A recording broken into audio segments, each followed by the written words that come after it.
Assalamualaikum warahmatullahi wabarakatuh.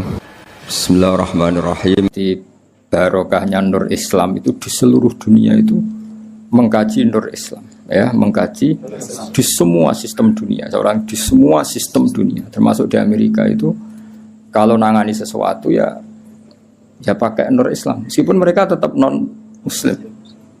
Ya tadi misalnya harus cuci tangan, misalnya ngadepi penyakit harus cuci tangan, harus ini, tetap akhirnya ngakui bahwa jauh sebelum ada penyakit saran Kanjeng Nabi, tiap kamu bangun tidur kamu harus cuci tangan. Fa innaka la tadri, karena kamu tidak tahu aina batat yadaka, tangan kamu kemana. Ada yang baca aina batat yaduhu, ya kalau tasniyah berarti apa? Yadaka pakai alif. Itu Islam. Mulai dulu menyarankan apa? Terus mulai dulu ya sarannya Islam ya pakai air sing warid yang ngalir. Sehingga cara wong kuno nganggo padasan dulu, sekarang malah pakai keran. Itu jauh sebelum ada anjuran pemerintah pakai air ngalir. Kudune santri wis biasa.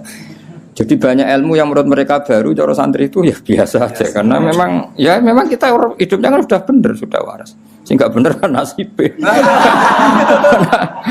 Nah, pola hidup kita ini sudah waras, sudah bagus. Nah, soal solusi sosial malah gampang lagi. Saya beberapa kali ada orang konsultasi ke saya, solusi sosial Islam lebih hebat lagi. Dari awal Islam menghentikan to'amul wahid yakfi isnain wa to'amus isnain yakfi arba'atan. Jadi satu orang punya rezeki itu harusnya bisa nanggung satu orang, dua orang bisa nanggung 4 orang. Artinya kan kita biasakan misalnya konco akrab sing sitok orang ditanggung temannya, satu keluarga yang kerja 2, satu rumah makan semua.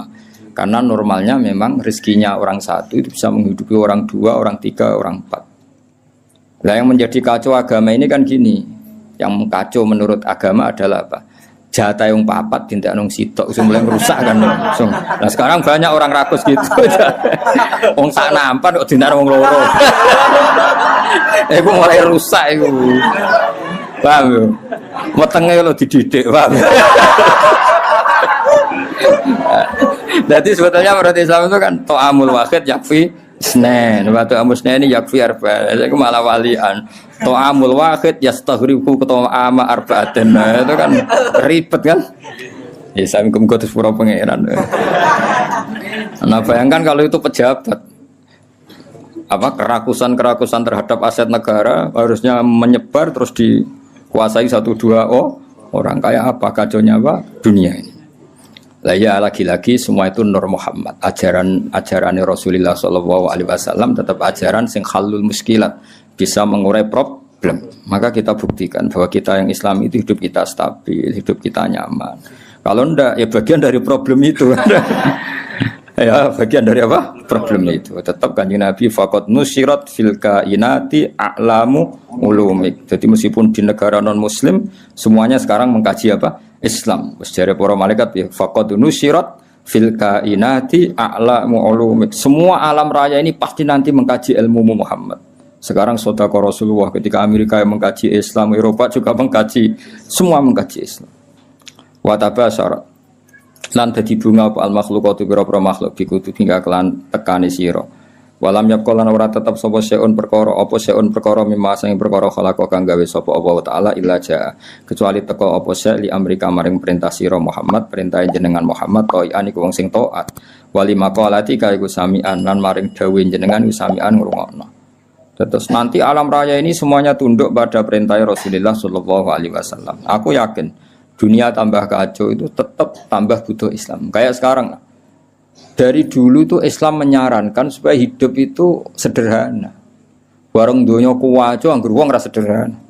Warung ono kekacauan ini lagi menyarankan hidup sederhana. Jadi cara santri cara kene kan yes biasa urip. Jangan keluar kalau enggak penting. Dari awal Islam ngajarno min husni islamil mar'i tarkuhu malayan. Kok malah lagi roh saiki. Piye kok terlambat ilmune. Kita ini tahu mulai dulu pun. Pemene bagi sirati 2 ape metu opo. Sirati opo santeng ae no. Niku ora usah dilarang wis ra kelar metu. Paham ya, tapi mulai dulu kan kalau kita diumumkan jangan keluar kalau tidak penting. Dari itu dulu ajaran kita kan sebaik-baiknya Islam meninggalkan yang tidak penting. Serasa diwarai Kang suhune mulai cilik suhu.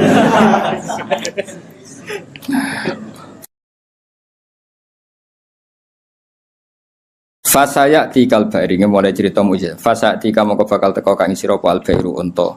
Bidimamika kelawan jaluk tanggungan jenengan ya stajiru jaluk selamat apa bair. Masyhur iki kula wingi cerita sami dengan berbagai redaksi riwayat bil makna tapi maknanya sama yaitu tadi ada unta yang dipekerjakan di luar normal di luar normal disakiti makanannya sangat kurang walhasil terus unta ini matur ke Rasulullah bahwa diperlakukan majikannya seperti itu. Terus si Arabi dipanggil, kamu gini-gini sama unta kamu. Lah kok tahu ya Rasulullah, ada enggak yang cerita? Ini sing cerita untamu. Iku jenenge fasayati kal ba'ir bidima mikayas tajir waddopulan hiwaddob wal huzalatu lan huzala. Makanya kemarin sama anani dob yun nufur itu 2 kali. Itu kalau maksudnya tidak dob ya huzala. Karena kita tidak pernah tahu dob yun nufur apa dob yun nufur, kan kita enggak jamin harokatnya itu benar apa? Ya, kan kita tidak tahu kan harokatnya itu biasa kan salah kan? Kalau dobu ya dob, kalau dobyu itu hozal. Tapi apapun itu pernah ada seorang Arabi berburu hozal ya, kijang atau berburu dob, tapi sama ya. Sementing atau memang itu 2 peristiwa atau memang itu dua peristiwa. Ketika ketangkep Arabi tadi mau disate, namanya orang nangkap buruan kan, hewan buruan, terus matur ya Rasulullah, saya ini punya anak kecil-kecil. Ini jam saya menyusui, tadi saya keluar untuk nyari makanan. Tolong beri ketasi Arabi tadi, beri hak saya menyusui anak saya. Setelah anak saya tidak butuh susuan saya nanti kembali ke sini siap ditangkap Arabi ini. Terus akhirnya Rasulullah minta si Arabi tadi, terus dituruti sama Arabi. Dan dobnya ini tidak nyulaini janji, setelah selesai semua kembali.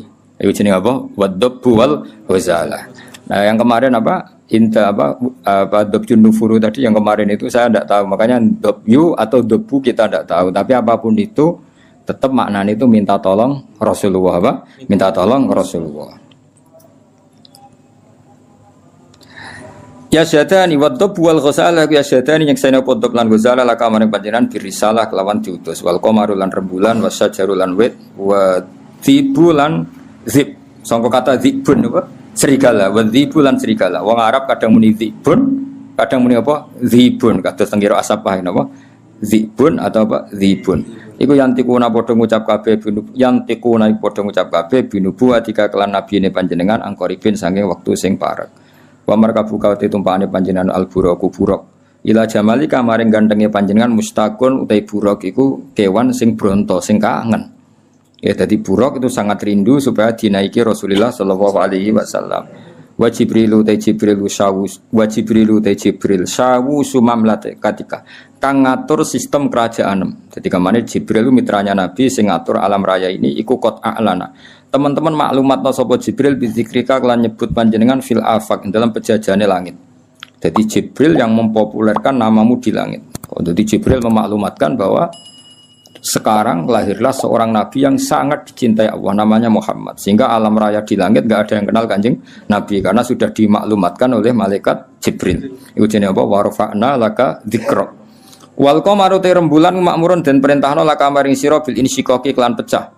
Ketika orang kafir menuntut mukjizat, minta bulan itu dipecah dan itu pernah terjadi iqtarabatis sa'atu wan syaqqal qamar. Wa kullu man tiskabehane wong fil kauni ing dalam alam raya ku mutasyawiqun bronto kabeh, bronto rindu yang sangat. Wong Arab nandarani syauqun.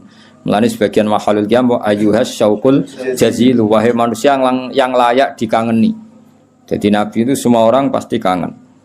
Wa kullu man tisabani wong fil kauni ing dalam alam raya ku mutasawwiqun iku kangen banget dihuri kamaring muncule panjenengan muntaziro tur ngenteni li isyraqi nurika maring padange nure panjenengan.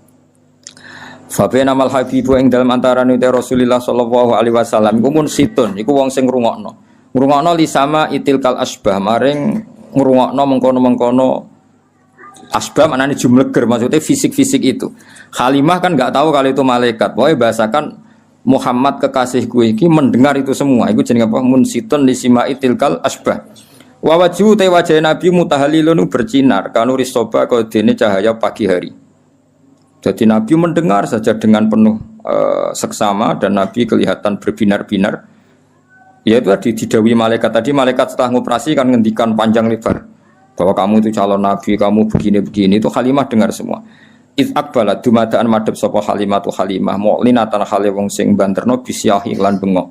Maksudnya bengok kaget kan karena Nabi dikelola orang yang tidak dikenal. Habis itu di bredel, di apa-apa itu kan kaget betul ibu rodoknya. Takulu ngucap sapa Halimah, dawuh sapa Halimah wa ghoriba, wong sing aneh, wong sing asing sendiri. Maksudnya karena Nabi pas itu jauh dari saudaranya karena saudaranya kan lari semua. Ya ketika melihat malaikat tadi kan saudaranya lari semua, berarti Nabi sendiri. Wong Arab nak muni wa ghoriba, napa? Wa ghoriba. Faqalat mongko dawuh sapa al malaikat ya Muhammad ma anta bi gharib ma anta ora ana te sira bi gharibin kelan wong sing dhewean bal anta te sira minallahi qaribun parek wa anta te sira lahu maring Allah wa anta te panjenengan lahu maring Allah sofiyun pilihan wa habibun dan kekasih. Ketika Halimah muni wa gharibah jare malaikat tenang kamu Muhammad, kamu tidak sendiri, kamu dekat sama Allah. Ya tentu perasaannya Halimah sama malaikat kan beda. Qala Halimah wa wahidah duh wong sing dhewean. Tentu cara Halimah Nabi Muhammad itu posisi sendiri karena saudaranya lari semua. Faqalat moko dawuh sapa al malaikat ya Muhammadu ma anta biwahid. Ma anta ora ana sira biwahidin kelan dhewean. Bal anta uta sira iku sahibut ta'yidi wong kang duweni kekuatan. Wa anisu ka uta kancane sira iku alhamidul majid dat sing hamidul majid. Ya, tapi problemnya malaikat kan enggak bisa ngomong ke Halimah gak Nabi. Halimah boten apa? Nabi mau matur nang Kanjeng Nabi, ora mat kira dhewean tenang wae, kowe dibarengi pangeran sing Alhamidul Majid. Wa ikhwanuka ta dulur sira ku ikhwanuka ya dulur sira minal malaikat sing para malaikat wa ahli tauhid lan ahli tauhid. Soal dulurem do mlayu dulur rodoke tenang ae, kabeh malaikat kabeh ahli tauhid ku dulur. Iki dawuhe malaikat. Terus qalat Halimatu wa yatimah. Ya sak ngono sekaruan status yatim.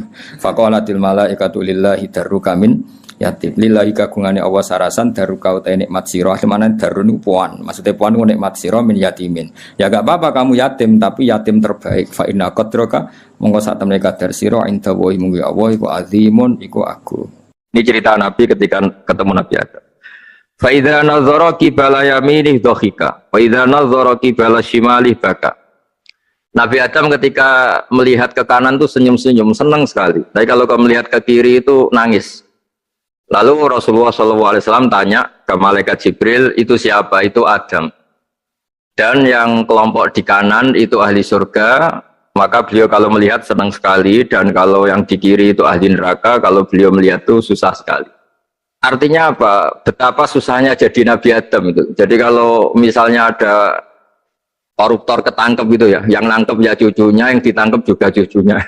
Kalau kita punya anak 10 itu, terus yang satu misalnya nyuri milik temannya, milik saudaranya itu, sing naboi ya anaknya, yang ditaboi juga anaknya. Kayak apa tersiksanya seorang Nabi Adam? Karena nggak punya pilihan, pasti dari sekian kasus dolim dan mazlum, yang mendolimi maupun yang didolimi itu pasti anak cucunya. Jadi betapa susahnya seorang Nabi Adam. Jadi termasuk kearifan kita sebagai manusia itu belajar dari takdir yang kita hadapi, yaitu keterbatasan kita sebagai manusia. Kita harus bisa ngelola kegagalan, terima kodok kodar. Makanya kata Mbah Mun, abahnya Gus Yasin itu sering cerita ke saya, iman itu paling dhuwur itu iman kodok kodar, khairihi wa syarrihi minallah. Kita harus punya kesiapan iman khairihi wa syarrihi minallah. Bahwa segala kebaikan, segala syar itu sudah digariskan oleh Allah Ta'ala. Kita bisa apa sebagai manusia. Jadi pertama Nabi Muhammad ketemu di as-sama idunya, langit paling dekat, itu ketemu Nabi Adam dengan kondisi seperti tadi. Kalau melihat ke kanan itu senyum karena itu anak-anak beliau, turunan beliau yang ahli surga. Kalau melihat ke kiri itu nangis karena itu cucu beliau yang ditakdir tidak jadi orang baik. Artinya kalau ada peristiwa sosial apa saja, yang satu zalim, yang satu mazlum, atau yang satu benar, yang satu salah, atau sama-sama benar tapi salah paham, itu semua adalah cucu Nabi Adam alaihi salam, dan itu membuat beliau kadang-kadang dohika, kadang-kadang senyum, kadang-kadang baka, kadang-kadang nangis. Jadi itu yang menjadikan tambahnya arifnya Rasulullah SAW. Saya teruskan, Qultu ya Jibril man hadha qal hadha Adam wa hadhil aswida an yamini wa an shimalih nasamu bani. Fa ahlul yamin ahlul jannah wal aswida allati an shimali ahlun nar. Fa idza nazara qibala yamini dohika wa idza nazara qibala shimalihi baka. Itu seperti misalnya kita punya anak 5, yang satu sukses jadi profesor doktor atau jadi orang alim, yang satu sekolah saja agak naik, misalnya sudah agak naik, entek no dunia itu menghabiskan harta itu kan Tapi barokahnya itu mungkin kita mau jadi sombong nggak jadi gitu karena punya anak yang nggak sukses. Mungkin barokahnya punya anak yang sukses itu meredam keangkuhan kita, terus kita menjadi orang yang sopan dengan tetangga, dengan orang lain karena dipaksa punya hal-hal yang seperti itu. Jadi semua yang ditakdir Allah kalau kita ridho itu pasti baik. Karena ya kata yang ngarang kitab hikam itu orang tawadhu itu kalau dinasehati pakai teks saja tidak cukup. Kalau punya utang tuh tawaduk sendiri gitu. Guyonannya orang-orang kiai gitu gitu. Ada orang sombong. Supaya ada sombong kalau dia ketemu orang yang ngutangin tuh pasti sopan sendiri. Jadi kalau dinasehati suruh sopan susah. Tapi kalau ketemu orang yang ngutangin atau ketemu orang yang dia butuh pasti dengan sendirinya sopan sendiri. Atau ketemu orang yang menjadikan anaknya dapat pekerjaan, menjadikan keluarganya dapat job pekerjaan. Pasti dia sopan sendiri karena utang jasa. Nah kalau kita pasti sopan sama orang yang ngutangi kita, yang menolong kita, apalagi dengan Allah Ta'ala yang semua yang kita pakai pasti dari Allah Ta'ala. Dengan demikian sudah keharusan kita sangat-sangat sopan pada Allah Ta'ala. Yang implementasinya dengan sujud dan dengan sholat. Itu juga yang dibawa dari hasil Mi'raj. Ini saya baca teksnya ya, saya tadi jam 9 baca Bukhari di Kudus sama beberapa habaib, Alhamdulillah. Sekarang saya teruskan dengan Sahih Muslim. Termasuk kitab 6 yang paling dipakai ahli sunnah itu Al-Kutubus Sittah, yang paling pokok itu adalah Bukhari Muslim. Terus kemudian naik-naik terus ketemu Maror bi Musa alaihi salam. Ini nabinya Bani Israel. Saya kemudian ketemu dengan Nabi Musa alaihi salam. Nabi Musa itu nabinya Bani Israel. Jadi orang Bani Israel itu bawaannya itu protes. Protes itu komplain. Ketika makomnya beliau dilewati Rasulullah SAW, kelas beliau sebagai nabi, beliau nangis. Ketika nangis ditanya, "Ma yubkika, kenapa engkau nangis ya Musa?" Terus ini saya baca supaya seperti teksnya. Kata Nabi Musa, "Rabbi hadza ghulamun ba'astahu ba'di, yadkhulu min ummatihi al-jannata aktsaru mimma yadkhulu min ummati." Ini lelaki atau nabi junior, nabi yang datangnya setelah saya, mestinya senior saya. Tapi nabi ini sukses, umatnya lebih banyak masuk surga ketimbang saya. Ini yang bikin saya nangis. Jadi pikirannya Nabi Musa kalau beliau senior, beliau lebih dulu ya umatnya lebih banyak masuk surga. Ternyata enggak, masih banyak umatnya Rasulullah SAW. Dan ini gaya beliau yang suka protes itu berkah karena protesnya orang soleh. Saya ulang lagi, apa-apa kalau dilakukan orang soleh itu pasti barokah. Ketika Rasulullah dapat perintah 50 sholat, itu Nabi Ibrahim pertama yang dilewati karena di langit paling atas dibanding nabi-nabi yang lain. Itu Nabi Ibrahim diam karena beliau tidak punya tradisi protes. Semua nabi diam karena Allah memerintahkan pasti sudah bagus lah, sudah diukur kekuatan hambanya. Tapi ketika Nabi Musa, beliau orang pertama komplain. Dapat apa kamu ya Muhammad? Dapat 100 sholat, dapat 50 sholat. Apa komentar Nabi Musa? Umat saya lebih gagah-gagah, lebih keren-keren. Pernah saya uji itu tidak ada yang mampu, apalagi umat kamu. Maka kamu mintalah keringanan. Fas'alhu takhfif, kamu harus minta keringanan. Masyhur itu riwayat itu. Kemudian Nabi minta keringanan sama Allah dipotong hanya 5. 5 masih 45, dipotong lagi 5 masih 40 sampai 9 kali pemotongan. Akhirnya jadi 5 sholat. Itu satu menjadi pelajaran bahwa hubungan dengan Allah Ta'ala itu tidak perlu malu karena Allah itu suka dimintain. Mestinya kan dipotong 5 minta lagi sungkan, dipotong lagi 5 minta lagi sungkan, tapi ternyata berkali-kali. Bahkan ketika sudah 5 itu Nabi Musa masih bilang, ya Muhammad minta lagi keringanan. Jadi kalau itu dikabulkan itu jadi tidak ada sholat itu kalau 5 masih minta. Nah, sampai Rasulullah itu tanya ke Jibril, ya Jibril bagaimana dengan gaya komplainnya Nabi Musa? Hiddah itu sering komplain. Jawabnya malaikat Jibril, ya roh hiddata, Allah tahu betul tentang komplainnya Musa dan Allah senang. Ya karena bawaan beliau begitu. Ini penting saya utarakan bahwa dalam Islam itu orang yang lemah lembut, yang samahah, Allahun halim, kayak Nabi Ibrahim itu juga Allah suka. Yang suka komplain tapi demi hak, bukan demi konflik, saya ulang lagi demi hak, bukan demi konflik, juga Allah suka. Itu kita menjadi dapat sholat yang hanya 5, itu barokahnya komplainnya Nabi Musa. Karena kita yang lemah ini diukur dengan umat beliau yang kuat, ternyata umat beliau tidak kuat. Barokahnya tidak kuat itu dipakai tolak ukur, apalagi umatmu yang Muhammad. Kemudian itu yang menjadikan Nabi sebagai orang yang sangat tawaduk, karena yang merintahkan itu senior. Meskipun kita tahu Nabi Muhammad itu Sayyidul Awwalin wal Akhirin, tapi secara lahir, secara jusmani beliau lahir paling belakang. Dan secara lahir juga beliau Nabi paling terakhir. Jadi secara hukum adab beliau harus sopan. Tentu sopan itu jadi panutan kita. Meskipun kita tahu hakikat beliau adalah Sayyidul Awwalin wal Akhirin. Secara hakikat. Nanti kita bicara lebih jauh tentang jusmani dan ruhani. Nah akhirnya keturutan sampai 5 sholat yang kita lakukan sekarang itu barokahnya komplainnya Nabi Musa. Banyak di cerita-cerita kitab hadis. Ketika Nabi Musa ngaji sama Nabi Khidir, itu komplainnya Nabi Musa menjadi fikih yang luar biasa, kata kitab Ibnu Hajar al-Asqalani, Fathul Bari. Ketika beliau ngaji sama Nabi Khidir, kemudian Nabi Khidir itu dipinjemin perahu sama masyarakat. Sudah dipinjemin karena beliau majanan ya, dikasih gratis. Tapi di tengah-tengah perjalanan perahunya itu dilubangi. Nabi Musa komplain, akhirat tahari tukhriqu ahla, masa kamu lubangin padahal kamu naik, nanti gimana, kamu sudah pinjem, nggak bayar, masih merusak lagi, itu apa-apaan. Nabi Khidir ya rileks saja, ilmu kamu belum cukup untuk menganalisis ini. Begitu juga ada 3 peristiwa yang Nabi Musa itu selalu komplain. Apa yang dikatakan Ibnu Hajar al-Asqalani itu kitab yang sangat bagus sekali. Justru dengan protes itu Nabi Musa punya kelas di atas Nabi Khidir, karena orang nggak boleh sukut alal mungkar, karena secara fikih orang itu tidak boleh mendiamkan suatu yang buruk. Kita tahu dalam aturan fikih di antara kewajiban kita adalah ingkarul mungkar, mengingkari suatu yang memang harus diingkari. Ya meskipun tentu tidak dengan sikap destruktif yang merusak dan apa, tapi yang nggak baik tentu kita ingkari. Perilaku Nabi Khidir yang melubangi perahu yang tidak miliknya, padahal yang punya perahu sudah menonton, itu perilaku yang nggak baik. Sehingga Nabi Musa protes. Justru protesnya Nabi Musa ini menjadikan beliau selalu di kelas fikih terbaik, yaitu ingkarul mungkar, mengingkari barang yang harus diingkari.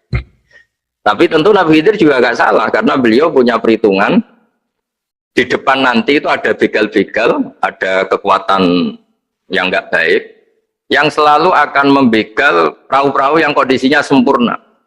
Nabi Khidir punya perhitungan, kalau ibarat mobil ini spionnya kok nggak dipecah, nggak diambil, itu termasuk mobil bagus, pasti digarong. Tapi gara-gara spionnya dipecah dulu sama Nabi Khidir, terus depannya dilumuri apa supaya agak menarik, ini selamat. Jadi perhitungannya Nabi Khidir, wa kana wara'uhum maliku ya'khudhu kulla safinatin ghusba.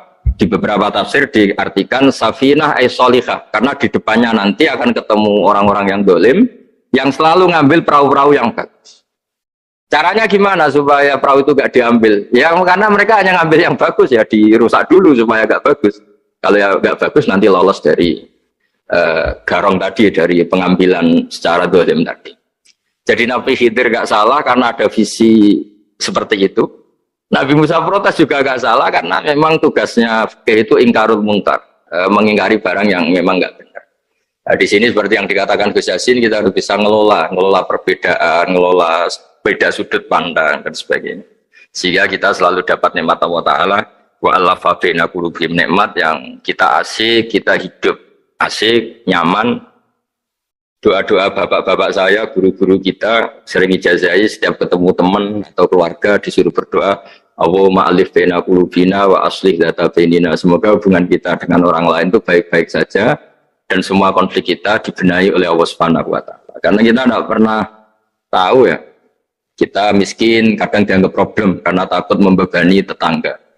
Tapi kita kaya juga kadang dianggap problem karena orang lain takut kalah dengan kita. Kita tidak pernah tahu cara pandang orang lain. Jadi kadang-kadang kita menang gitu, sama yang seneng dikira kita pemikir serius. Tapi sama yang nggak seneng dikira kita merengut. Kita guyon, kata yang seneng itu luar biasa. Kita dianggap orang yang ceria. Bagi yang nggak seneng dianggap arogan. Jadi kita tidak pernah bisa ngelola pikiran orang lain. Nah, barokahnya rahmat Allah yang tidak terbatas, kita seperti ini. Dan itu digambarkan oleh Allah Ta'ala ketika ketemu antar Nabi itu. Cara pandang ya beda-beda. Nabi Ibrahim itu kalau melihat orang yang nggak benar, itu ya ngendikane faman tabi'ani fa innahu minni wa man asani fa innaka ghafurur rahim. Ya Allah, yang ikut saya ya karuan kelompok saya, yang tidak ikut saya semoga engkau banyak mengampuni mereka. Nabi Nuh beda sekali cara pandang. Nabi Isa ubudiyah murni. Ketika melihat orang yang nggak benar, beliau tidak ngambil sikap. Beliau ngendikan intu adzibhum fa innahum ibadu. Kalau engkau seksa nggih monggo Gusti, itu hamba-hamba jenengan, itu terserah jenengan. Wa in taghfir lahum, kalau engkau ampuni nggih monggo, jenengan yang punya pertimbangan lebih bijak. Dan itu yang dalam banyak hadis ketika Rasulullah SAW melihat umatnya di akhir zaman yang macam-macam, Nabi ngambil sikap kayak sikapnya Nabi Isa. Sebagian riwayat Nabi mengatakan fa'aqulu kama qala al-abdus soleh. Saya akan ngambil sikap kayak sikapnya al-abdus soleh. Di hadis itu diredaksikan yaitu dengan redaksi intu azibhum fa'inum ibaduk wa intaghfir lahum fa'innaka antal azizul hakim. Ya, saya teruskan. Kemudian akhirnya Rasulullah SAW sampai ke Sidratil Muntaha. Wa ra'aitu Ibrahim alaihi salam wa ana asbahu waladih bih. Ketika ketemu Nabi Ibrahim, hubungan Rasulullah itu sangat emosional. Beliau yang pertama diceritakan, saya ketika ketemu Nabi Ibrahim itu senang sekali karena ternyata saya ini cucu beliau, turunan beliau yang paling mirip beliau. Jadi ini unik, dari sekian peristiwa besar, peristiwa langit, kemudian Nabi ada hubungan emosional yang luar biasa ketika ketemu Nabi Ibrahim. Pertama yang dikatakan Nabi, wa ana asbahu waladihi. Saya adalah cucu yang paling mirip beliau. Dan ini kita tahu akhirnya di semua syariat kita istilah resminya itu anit tabi millata Ibrahim hanifa. Di istilah resmi agama kita millata abikum Ibrahim, agama leluhur kamu Ibrahim. Kita ketika baca sholawat Allahumma sholli ala sayyidina Muhammad, terusannya juga kama sholli ta'ala sayyidina Ibrahim wa ala ali Ibrahim. Dan seterusnya dan seterusnya. Kemudian yang terakhir saya cerita secara akidah Ahlussunnah wal Jamaah yang dianut oleh Imam Asy'ari dan Maturidi. Meskipun secara lahir itu Nabi mengalami pertemuan dengan Allah di Sidratil Muntaha, tapi tetap saja kita cara pandang bahwa Allah Ta'ala itu mukhalafatul hawadis. Allah tidak bisa kamu andekan di satu tempat terus mengalami hal-hal yang kita alami sebagai makhluk. Sebab itu sirinya kenapa di surat Isra dimulai dari subhanalladzi. Allah tetap maha suci. Maha suci itu artinya terbebas dari yang kita alami. Allah selalu mukhalafatul hawadis. Allah la yahtaju ila makarin. Allah tidak butuh tempat. Allah tidak butuh waktu. Allah tidak butuh semua. Karena Allah itu qayyum. Allah itu qiyamuhu binafsihi, berdiri sendiri. Allah tidak butuh aras. Allah tidak butuh kursi. Tapi eksistensi kursi yang butuh Allah. Allah tidak butuh aras, tidak butuh kursi. Tidak butuh langit, semuanya itu berdiri karena Allah, bukan sebaliknya Allah berdiri di atas semuanya. Sehingga kita mulai kecil diajari Allah itu siapa? Al-Qayyum, kalau bahasa kita qiyamuhu binafsi, selalu berdiri sendiri, dan Allah itu Al-Ghaniyul Mutlaq, nggak butuh yang lain. Di sini pentingnya selalu Nabi ngintikan subhanallah, subhanallah, wiridanya tetap Allah itu maha suci, Allah maha besar, Allah maha agung, dan keagungannya diantara ditandai dia punya sifat yang tidak sifat kita. Dia punya keabadian yang tidak bisa kita miliki. Dia punya semuanya yang tidak kita miliki. Itu sebab itu dimulai subhanalladzi asra bi abdi lailam minal masjidil haram. Jadi kata subhana ini maha suci itu maha suci dari tempat, dari waktu, dari apa saja. Meskipun Allah punya adat, punya sunnah memperlakukan hambanya itu dengan logika atau bayangan yang dibayangkan seorang hambanya.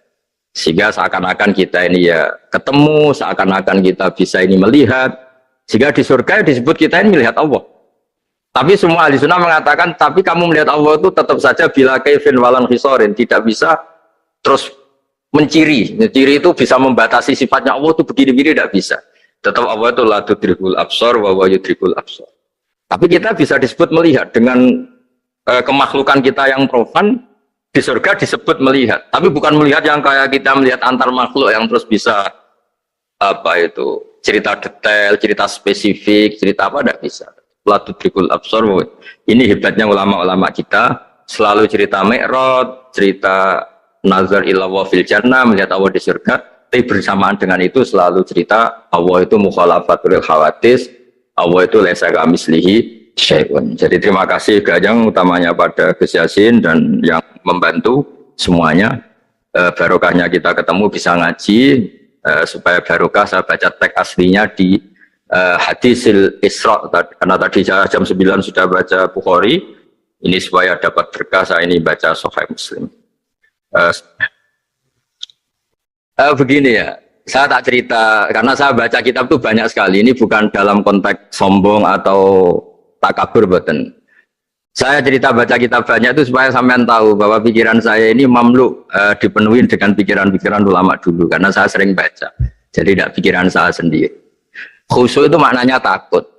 Ya takut itu ya maknanya takut. Takut itu ya kelas-kelasan. Misalnya saya dipanggil bapak saya, "Bahak sini." Sekedar datang ke tempat itu meskipun nggak niat nurut.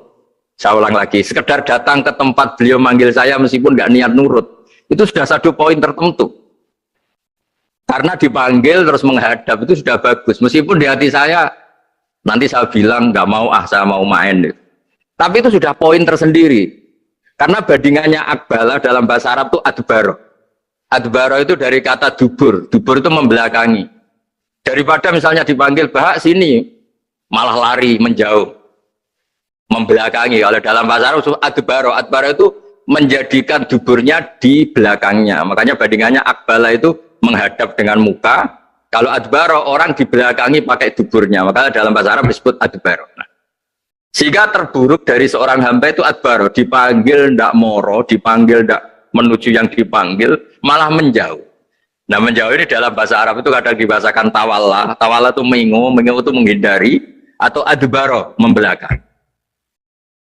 Jadi kalau Anda sholat kok masih sering salah, dan saya yakin semua orang juga gitu, kalau nggak nabi, nggak wali itu ada ya kesalahan-kesalahan yang tidak fatal-fatal banget karena ada kebaikan yang Anda lakukan, yaitu ketika Anda dipanggil, Anda istijabah, Anda mengiyakan dengan menghadap. Ya, itu sudah bagus. Nah, setelah menghadap ternyata disuruh apa itu tidak nurut.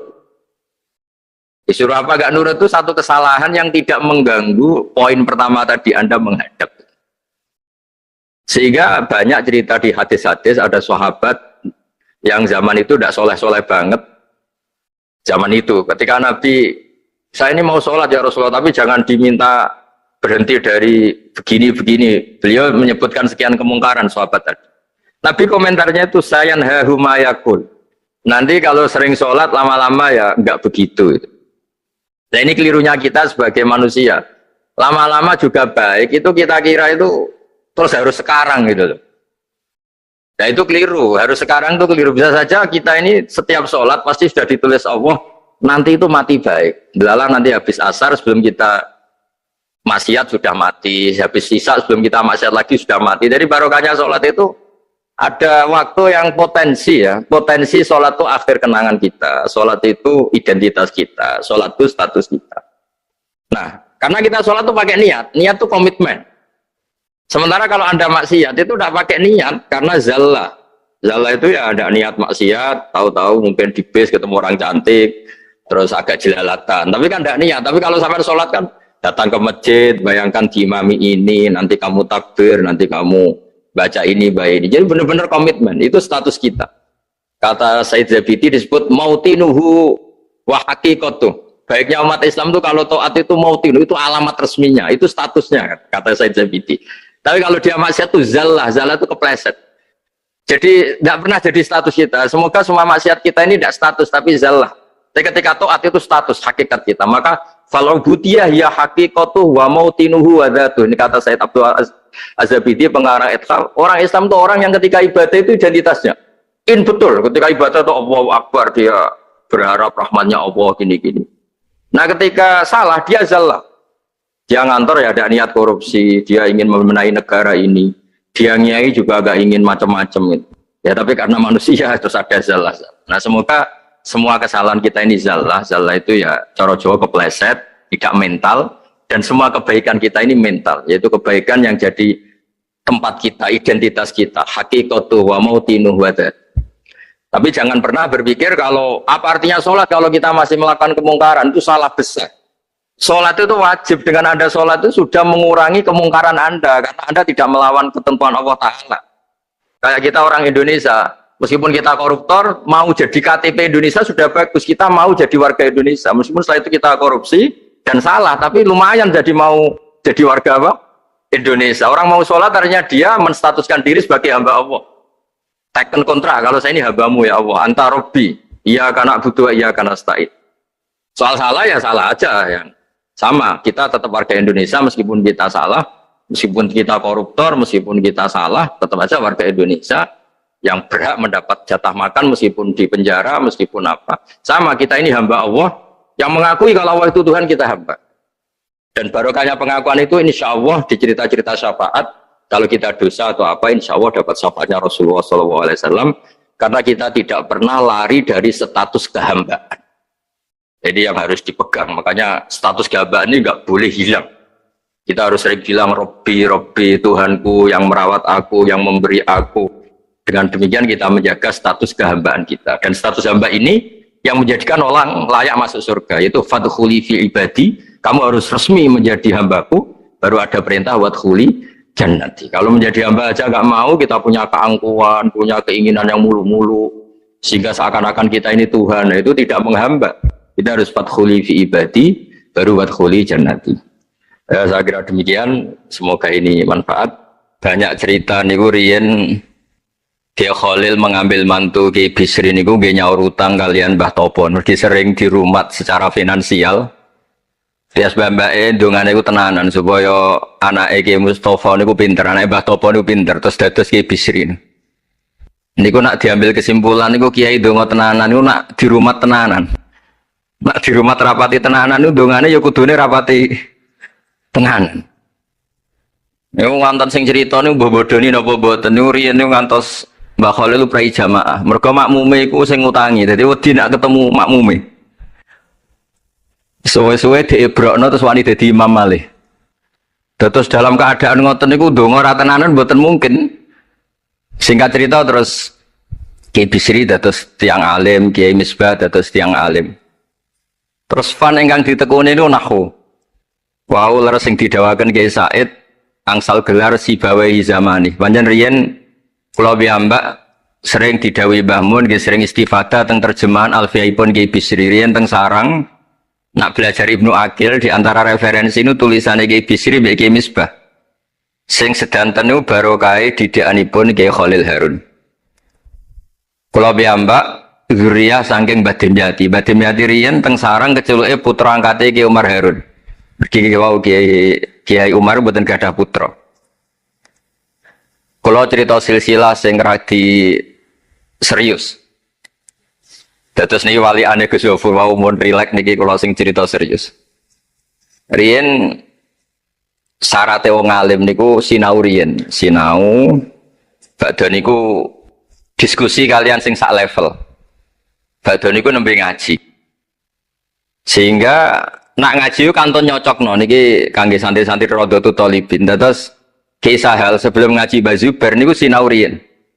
Misale piyambake macane tajibu, mengke kiyaine maca tajibus sholatu. Mengke diskusi terus ngaos Mbah Zubair. Angger macane wis kembar terus berarti aku wis pinter. Karena yang memutuskan rofa nasab itu tidak kiainya tapi dia. Dados kantun nyemak. Ki bengi tak waca rofa kok kiai ku rofa, berarti ilmuku wis padha.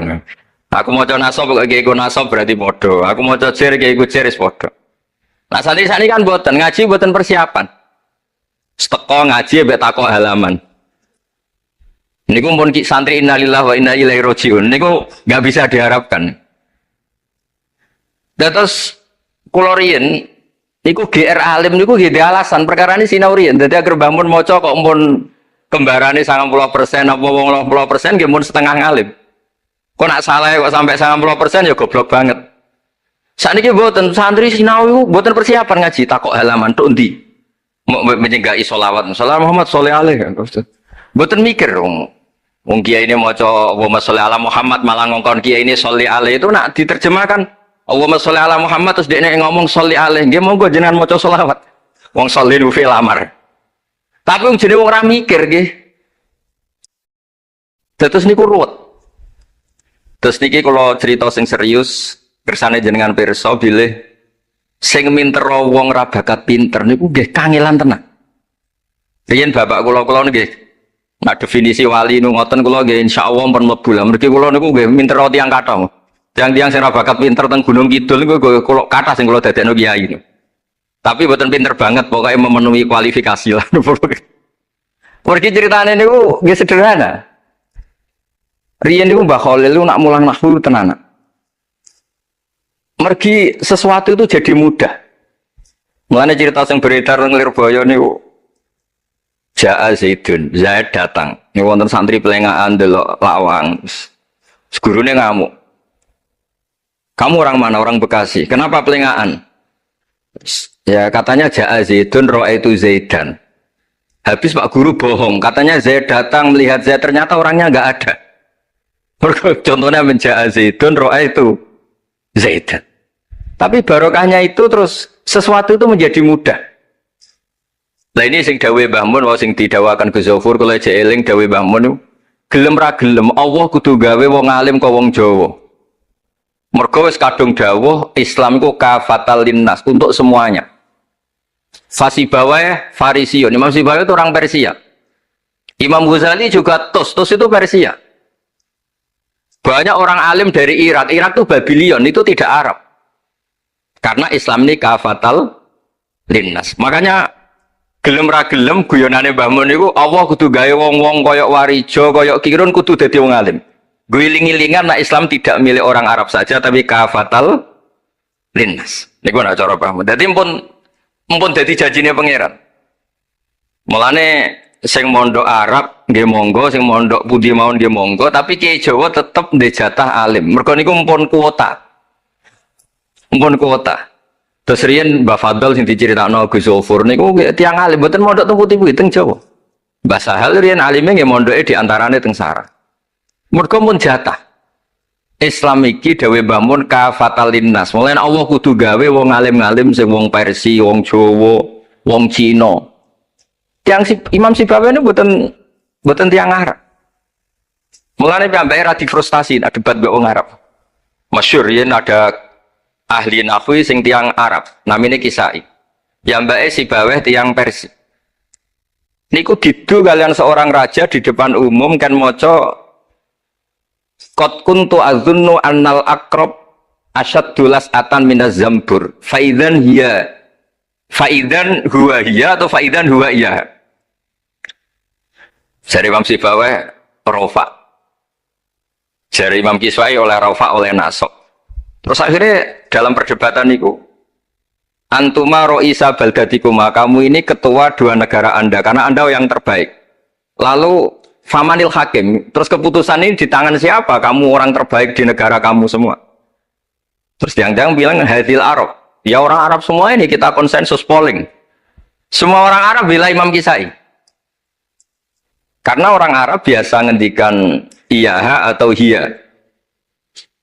Akhirnya Imam Sibawai itu frustasi. Mergo dipermalukan di depan umum. Kila karena dalika sababa wafatih, sababa mautih.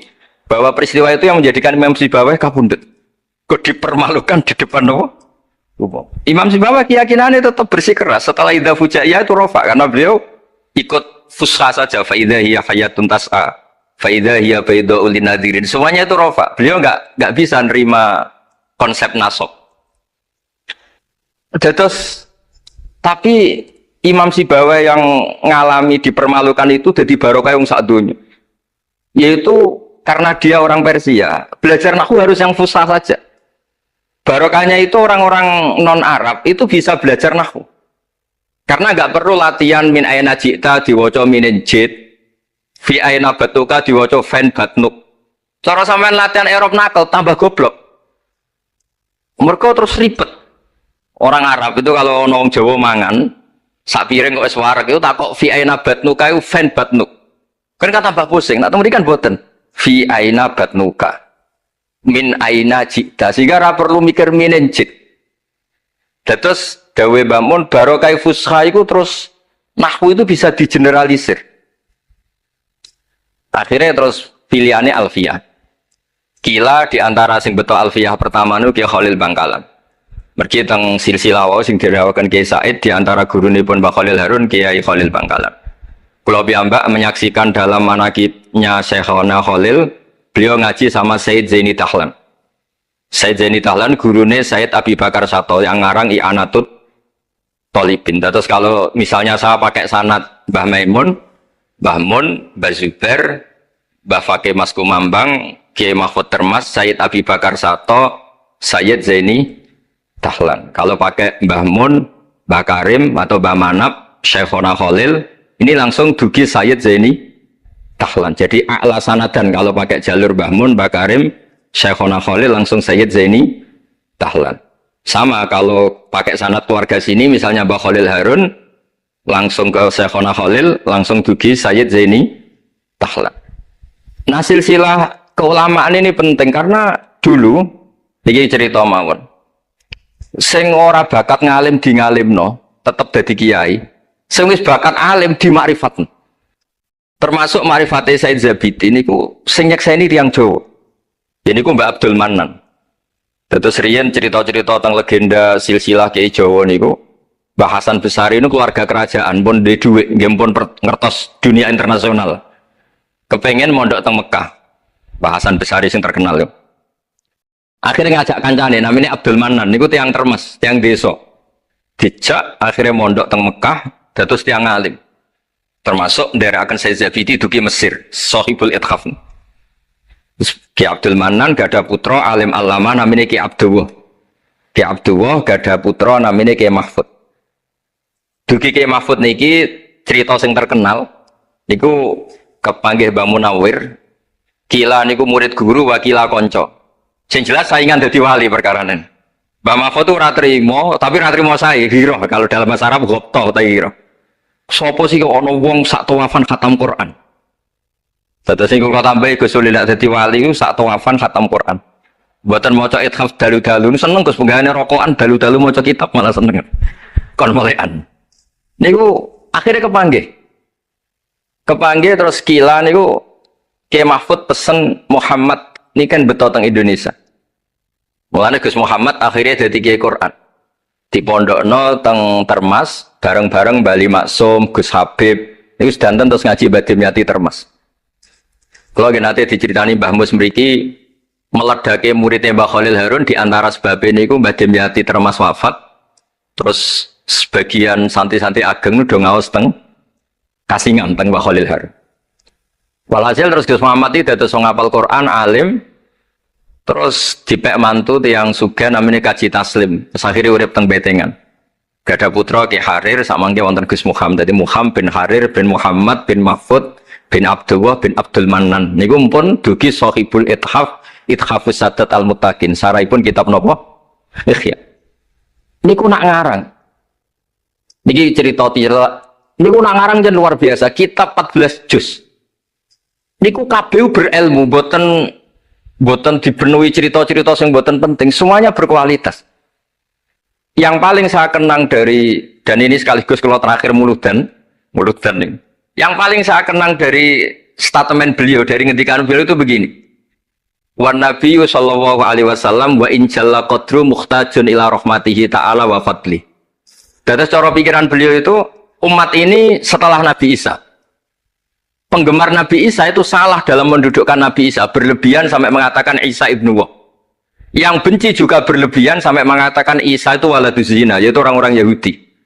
Tapi kata Said Zabidi, hadil ummah maksumatun min dzalika kullih. Umat ini akan diselamatkan, pecinta Rasulullah Shallallahu Alaihi Wasallam itu akan diselamatkan dari dosa atau kesalahan-kesalahan orang Nasrani melihat Isa. Barokahnya apa? Barokahnya sholawat. Yaitu umat ini wiridan Allahumma sholli ala Sayyidina Muhammad. Allahumma itu pemberi, Muhammad apapun jalla qadruh penerima. Sehingga kita baca sholawat itu sekaligus menunjukkan mahabbah kita ke Rasulullah Shallallahu Alaihi Wasallam bahwa beliau makhluk terbaik, manusia terbaik yang paling layak dapat askat sholawat, askat tahiyat dari Allah Taala. Tapi tetap saja Allah ini pemberi, Rasulullah ini penerima. Sehingga umat ini tidak akan mendudukkan Rasulullah setingkat Allah. Yaitu yang disebut burdah da'mat ta'atun nasara fi nabihimi wahkum bima syi'ta madhan fihi wahtakimi. Pokoknya silahkan memuja Nabi Muhammad setinggi langit asal da'mat ta'atun nasara. Tinggalkan kesalahan yang dilakukan orang Nasrani. Nah itu kata Said Zabidi, cukup kowe maca sholawat. Karena dengan baca sholawat berarti Allahumma sholli ala Muhammad, Allah pemberi, Nabi apapun agungnya penerima. Jadi sampean nyebut Allah, yaitu Jalla Jalaluh, menyebut akrobu habaibi akrobu asfi'ahi. Nah itu ini cerita. Jadi kita ini dididik orang-orang spesial. Saya dididik Mbah Mun, dididik Bapak, dididik guru-guru yang lain. Beliau dididik Mbah Zubair di antara gurunya Mbah Karim, Mbah Fakih dididik Mbah Mahfud dididik Ki Abdullah dididik Ki Abdul Manan. Ki Abdul Manan ini dididik yang ngarang kitab Ithafus Sadatil Muttaqin. Terus di situ diterangkan sanad beliau sampai ila Rasulillah Shallallahu Alaihi Wasallam. Maka dengan seperti ini baca sholawat itu kualitasnya luar biasa. Ini bukan sekedar sholawat. Mari kadang-kadang kita ini kan wong Jawa ya, kayak piye maca sholawat sakmene duwe akeh, maca sholawat sakmene naik pangkat. Ini yang terus cara kula niku ape diberantas iku lumayan gak mara Gunung Kawi. Tapi disetujoni kok kabeh kok dikompensasi materi. Jadi ribet jadi kijowon. Kalau mereka tidak punya sarana tawassul, engkau mara Gunung Kawi itu ya kedusan. Tapi maca sholawat ben dadi bupati engko nek mandi nang nyalahno sholawat. Dadi kijowon ya bingung. Nah sampean ra bingung berarti rong kiai ya dadi gapane. Tapi apapun itu dawe Said Zabiti wa Rasul wa Muhammad wa injalla qadruh muhtajun ila rahmatihi ta'ala wa fadlih. Itu mutiara yang luar biasa. Ingkang kula dawa matur malih, nak ngelem Kanjeng Nabi ku ngelem kaya ulama. Nggih wau kados Said Zabidi. Wong trimo redaksi sing kita baca keseharian, tapi beliau bisa memahami bahwa hadhihi sholawat, sighatus sholawat. Itu sighat sing nyelamatkan hadil ummah ila yaumil kiamah. Cinta kita pada Rasulullah terselamatkan karena kita baca sholawat. Tauhid kita terselamatkan karena Allah al-mu'ti, Rasulullah al-mu'ta. Apapun hebatnya Nabi, posisi yang diberi, yang menerima, pemberinya tetap Allah Subhanahu wa ta'ala. Dan ini cerita-cerita ngaji tahqiq ingkang sanate musalsal ila Rasulillah sallallahu alaihi wasallam. Dan kula suwun seneng Rasulullah nggih wonten sing baca sholawat dengan jumlah besar. Wonten sing bacanya ndak besar tapi ngerti sirrun min asrori sholawat. Gini iku piye supaya sholawat iku nunjukno mahabbah kita lan keyakinan kita nak Nabi niki afdhalul khalqi, paling disenengi Allah. Tapi sekaligus Nabi tetap Abdullah wa Rasul. Cukup dengan redaksi Allahumma sholli ala Muhammad Allahumma sholli ala Sayyidina Muhammad. Terus niki mun dalu nek sampean kakean ilmu malah bingung. Wong kula piyambak mun nganggep final yang didhawuhna Gus Zofur mergi saya bersaksi karena hal yang sama juga Mbah Mun sering dawuh. Sing jelas iki Jawa kudu bangga tetep untuk kuota. Mergo wis kadung ngendikan kafatal linnas. Jadi tetap Allah akan bikin orang-orang alim di lain orang Arab, mesti ono sing wong-wong non Arab. Kata Imam Ghazali orang Tus itu ikut Persia. Si bawah juga Persia. Imam Abu Hanifah itu orang Irak. Irak itu termasuk Ajam. Karena ikut Babylon, wa kumma minal biladil ajamiyah. Mesir ikut Afrika. Terus insya Allah barokah cerita niki, barokah wow penjelasan Ibn Gus Zofur, dan kita juga sering dengar dawe-dawe Mbah Mus, Mbah Khalil bahwa agama ini luar biasa. Mergi Indonesia nu boten saged bahasa Arab, tapi saged ngarang kitab bahasa Arab. Ini Mbah Mun sering dawuh, Mbah Fadl bocah bahasa Arab ya ora iso. Ki Ihsan Jampes tau dites Mbah Zubair, jare Mbah Zubair iseng ngetes Mbah Ihsan dijak bahasa Arab ya ora iso, tapi iso ngarang kitab. Mbah Fadl ketemu supir taksi Arab ya tuntas. Pinter supir taksi.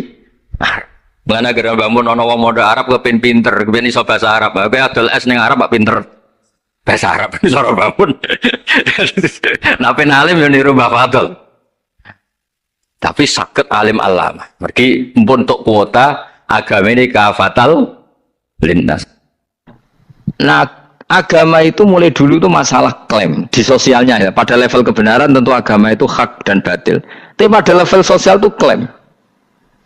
Klaim bahwa Ibrahim itu kita. Kata orang Islam, kata orang Yahudi Ibrahim itu kita, kata orang Nasrani Ibrahim itu kita. Sebab perdebatan itu ketika diputuskan Yerusalem, Hebron, terus Bethlehem, itu dianggap kota internasional, kota bersama. Sehingga di sana itu yang namanya Nabi itu kadang kakinya di masjid, kepalanya di sinagog, atau pokoknya separuhan. Jadi saya pernah sholat di masjid Ibrahim itu harus melewati sinagog. Iku tak inceng Nabi Ishak itu nang tengah-tengah sinagog. Ibrahim lumayan sirahe ning masjid. Jadi hanya satu bangunan. Sama persis di masjid Yerusalem itu masjid apa? Baitul Maqdis itu. Tembok yang satu yang sebelah ini dipakai tembok ratapan, tembok yang sama yang satu dipakai masjid.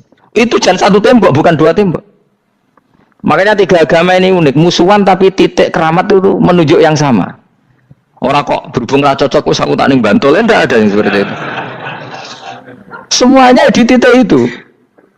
Jadi nak dongo ya krungu wong kula nate teng tempat tembok ratapan yang Yahudi. Makanya sekuler ya ono barokah dunia itu sekuler. Kula mriku nggih ketunan. Mbak-mbak nggih jilbaban enggak masalah karena dianggap tempat wisata. Sama di Mesir itu ada masjid tertua, Masjid Amr bin As. Wong barat nak rono ya ono sing katokan cekak macam-macam. Wong wisata. Kok Masjid Kauman Jogja. Coba yang mlebu ya lah wong sapa? Wisata. Maksudnya kan banyak turis yang ke situ posisi enggak berpakaian apa? Islami senajan to mau ning jowo di Masjidnya Amr bin As sama. Nah, pertanyaannya gini, satu-satunya yang bisa meyakinkan umat Islam kalau Ibrahim tidak Yahudi dan Nasrani ya dawuh pangeran. Kenapa? Karena secara fisik makamnya itu di kawasan apa? Yahudi. Nabi Daud para meneh sak kemule iku tembok bintang kejora kabeh. Bahkan kalau ziarah ke sana kudu maca ala Yahudi dulu. Piye? Nabi Daud sing. Nah, di sini ini pentingnya nyuwun sewu, pentingnya dengan tanda kutip pentingnya politik. Jangan-jangan makam-makam itu terserah otoritasnya. Andai kan Indonesia itu menang Wahabi, mungkin makam-makam tulis sentral kemusyrikan, awas bahaya. Karena yang menang Aswaja ya tempat barokah. Ya tinggal yang nulis. Nah ini yang kita khawatirkan. Ibrahim mengalami seperti itu. Andai kan dulu yang menang 100% Umar atau Salahuddin Al-Ayyubi, mungkin Ibrahim itu enggak lagi ada sinagog di seputar Nabi siapa? Ibrahim. Semuanya mas. Tapi sekarang enggak, karena dikuasai dunia internasional itu jalan kakinya di sinagog.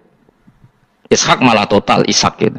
Yakub malah total semua tubuhnya di sinagog karena Yakub itu nama lainnya siapa? Israel. Ya, nama lainnya Yakub siapa? Makanya Yakub bin Ishak bin Ibrahim. Lah Yakub punya anak namanya Yahuda. Paham ya? Makanya Yahuda bin Yakub bin Ishak bin Ibrahim. Yahuda punya dulur yang li'ab 12, yang dulur punya dulur li'ab itu 2, Bunyamin sama siapa? Yusuf. Ya Bunyamin Yusuf ini sakit. Yang lainnya berapa? 11. Itu 10 kan, berarti 10. Pokoknya bangsa itu berapa itu? Lah itu li'ab hanya berapa? Ada li'ab, ada apa? Sakit. Nah Yusuf nasibnya paling untung Nabi Yusuf. Orang Kristen nama Yusuf sama orang Islam jenenge Gus Yusuf itu banding. Ya. Daniel enggak ya? Keok ya? Sarah? Keok kita. Yusuf banding ya? Non muslim nama Yusuf banyak ya? Islam Kiai Yusuf juga banyak. Mustafa Rawono ya? Islam kabeh aja nih, meskipun gak wong pilihan dek nih. Mustafa sing jeneng-jeneng saya gak mboten ora ono maknane. Makanya saya itu mikir. Nah terus perdebatan sejarah itu mesti mengacu ke Duriyah. Duriyah itu komunitas. Nabi Ibrahim itu kita ikut partai Ismail saja ya supaya jelas ya. Ismail itu lahirnya di Palestina di Syam, dibawa ke Mekah. Tapi mari kula nu rodok setuju gak mari dadi utek kula niku wis rodok iku. Utek kula niku kan anut kaul sing paling aqua. Sampean anut sing tahu krungu pertama kan angel dadi sambung. Tapi sudahlah saya tak kompromi saja ikut siapa? Ismail. Ismail itu kemudian ketika Islam, saya ulang lagi, ketika Islam mengklaim juga agama Ibrahim, itu orang Yahudi mencibir. Kamu kok bilang agama Ibrahim itu alasannya apa? Kita ini yang ikut Ibrahim, kata orang Yahudi, karena kita orang Palestina, kita orang Yerusalem.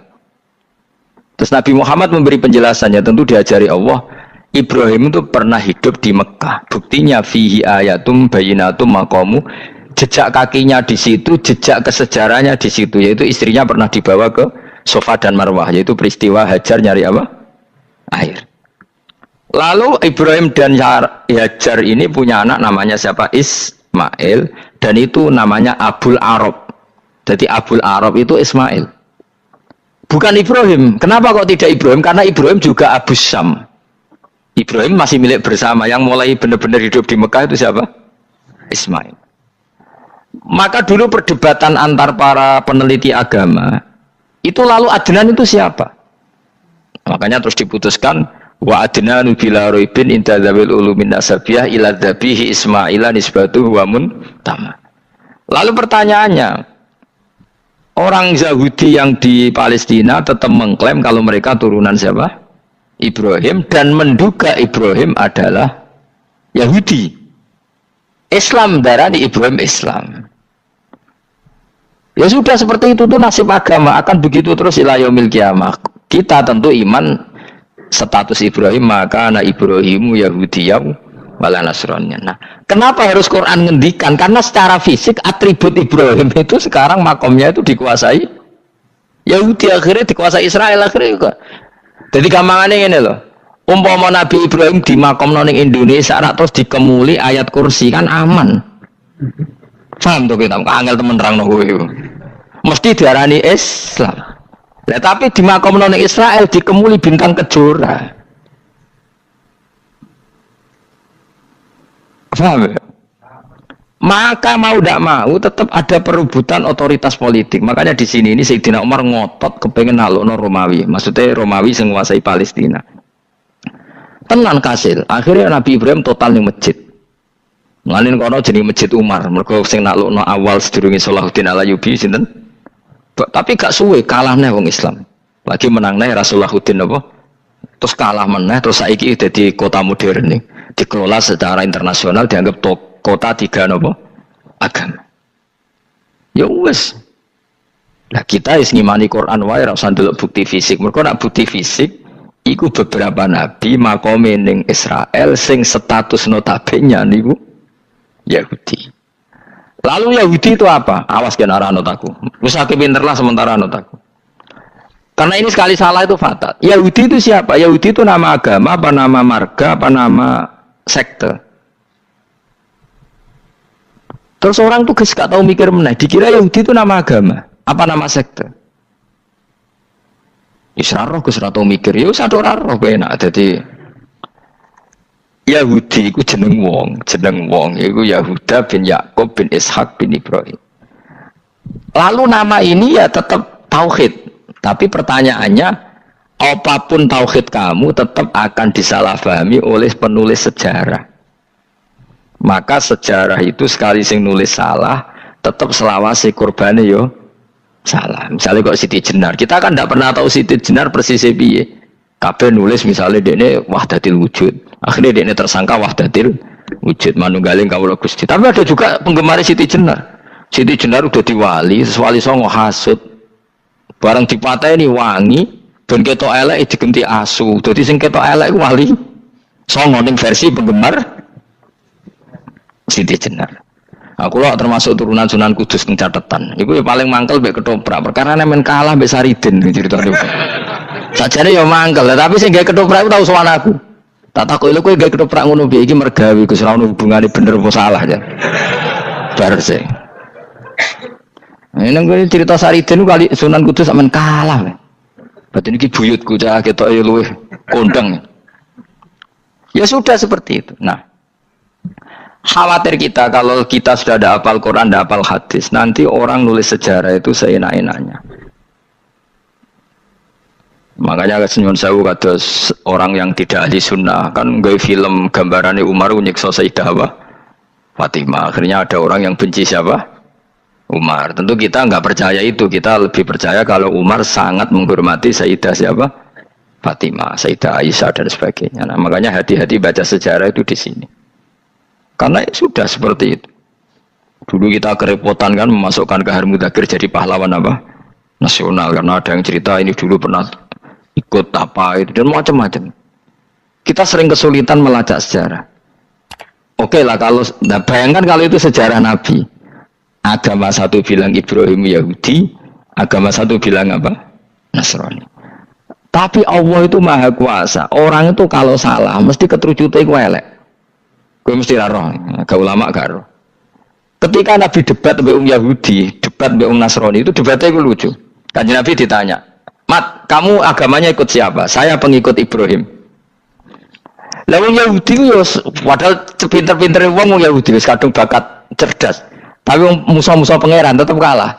Jawab Yahudi gini, wah berarti kamu harus hormat saya Muhammad. Kenapa? Kamu ikut siapa agama kamu? Ibrahim. Kan anit tabi millata Ibrahimah Hanifah millata abikum Ibrahim. Berarti kamu harus hormat saya Muhammad. Kenapa? Karena panutan kamu Ibrahim itu saja pengikut Nasrani. Sing jarang Yahudi orang Ibrahim pengikut Yahudi. Nabi oleh semua nang ngupal. Mergo ketok goblok dadi kadang wong pinter ketok goblok. Nabi oleh guyu ngene lha ya kok aneh wong Yahuda bin Yakub bin Ishak bin Ibrahim. Dadi padha karo muni Pak Karno pengagum Puan Maharani. Kira-kira gitu cara bahasa Indonesia. Utawa kowe mending ngene lah. Bandur Salim penggemar Hasan Hasan anak kula. Utawa kowe muni Mbah Zubair penggemar Gus Zufur kan boten mungkin. Utawa Mbah Hasyim penggemar Mbak Yeni. Jadi mereka itu ketujuh begini, Ibrahim itu Yahudi. Padahal sing jenenge Yahudi itu putune Nabi Ibrahim ke Yahuda bin Yakub bin Ishak bin Ibrahim. Mulane terus Quran turun. Quran turun oleh gojlok ngene. Ha antum haula'i hajastum fi ma lakum bi ilm falimatu hajuna fi ma laysa lakum bi ilm. Ini perdebatan sudah tidak fair. Muhammad berdebat secara ilmiah karena dia junior ngaku pengikut Ibrahim. Tapi kamu Yahudi Nasrani pendapat kamu tuh abal-abal. Masa Ibrahim pengikut Musa? Padahal Musa dan Ibrahim dulu Ibrahim. Masa Ibrahim pengikut Yahuda? Padahal Yahuda itu cucunya Ibrahim. Makanya Quran gojloke wama unzilati Tauratu wal Injilu illa mim ba'di. Ya ahlal kitab lima tuhajuna fi Ibrahim wa ma unzilati Tauratu wal Injilu illa mim ba'di afala taqilun. Jadi ini penting ya, penting dalam sejarah. Tapi santri-santri sing seneng ngaji ini ku ora roh sejarah. Pokoke ngaji mlebu swarga paham ra itu. Ruwet banget ngadepi wong ngaji. Saya itu tidak setuju seperti itu. Oke lah kowe mlebu swarga lah spek-pekan kok. Tapi mbok yo paham. Tapi ra paham lah sing penting mlebu swarga. Lah iku masalah kowe. Ora tahu kepikiran li ilahi kalimatillah. Aku yo cara kon mlebu swarga mek kon paham Quran. Milih paham Quran sik. Lagi mlebu swarga. Tapi kok ana sida mlebu ora mungkin paham Quran bun neraka. Kowe ku aneh-aneh.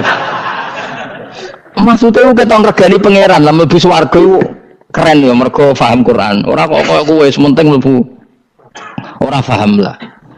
Karena ini sudah jadi menjadi perdebatan internasional. Saya itu berkali-kali ikut penelitian, makanya nah lucunya nasab itu sah. Mereka yang Yahudi kalau ditanya man huwal Yahud, huwa Ishak, huwa Yahuda bin Yakub bin Ishak bin Ibrahim. Terus diomong no Ibrahim pengikut Yahudi itu padha karo tadi kayak kita bilang misalnya Mbak Munawir pengikut Gus Najib. Kan nggak mungkin Pak Karno pengikut Puan Maharani atau Gus Mbah Hasyim pengikut Mbak Yeni. Atau Bandur Salim bapak saya pengikut Hasan anak saya, kan aneh. Sehingga pangeran oleh gojlok gitu. Ha antum haula'i hajastum fi ma lakum bi ilm. Mereka ini sudah siap berdebat secara ilmiah. Falimatu hajuna fi ma laysa lakum bi ilm. Tapi saya iki pecintane Kanjeng Nabi ku rata-rata iku ora pinter. Penting selawatan berjanji buanter. Nak diarani bid'ah ngamuk wis ngono terus kegiatan. Lah sing darani bid'ah padha dene wong selawatan iku tareh kok di. Kadang-kadang yo bingung. Wis sama dibak berjanji cara mbok terjemah ra ngarah darani bid'ah. Lah bid'ah ning ndi wong walam matamma min hamli syahrani ala masyuril aqwalil marwiyatu fiya bil madinati Abu Abdullah ketika nabi kandungannya umur 2 bulan bapaknya mati. Terus itu kan tareh. Gara-gara diwaca bahasa Arab terus koyo mantra. Lah akhirnya diarani bid'ah. Sing maca padha ora paham, akhir Allah, ya Allah. As padha dene aku repot pisan. Pusing aku mikir berarti. Ayo kowe ngono ta ora kelakuanmu itu. Sing biasa mau tulis bahasa Indonesia, kok terus ketara gak. Wulida maktunan biadil inaya makuhlan terus ya sudah ya biasa aja tareh. Ya kan tareh terus ketika Said Abdullah kenapa meninggal di Abwa? wa kana qad ijtaza bi akhwalihi bani adi min at-taifatin jariyah fama kasafihim syahron saqiman yu'anu nasukmahu wa syakwa. Kenapa Abdullah meninggalnya di Abwa? Abwa itu kawasan Yasrib karena Abdullah sedang menjenguk keluarga besar dari ibunya. Keluarga besar dari ibunya, istrinya Abdul Muthalib itu orang Yasrib. Nah pas di sana di Bani Najjar sakit, terus kapun, terus bid'ah ning ndi wong iku sejarah. Tapi mbok maca bahasa Arab, kowe maca koyo historis Allah terus ngono wae. Ya akhirnya wong kan darani iku mantra. Mana aku nak takoki wong sing bener ndi, wis padha ora bener ya. Terus sing bener sapa sing ngalim? Wis kowe sak ngalim bener. Ya ora ngono padha benere wae. Wong sing ngritik ku krungune mantra, sing maca bos pusing ngomong terangno kowe.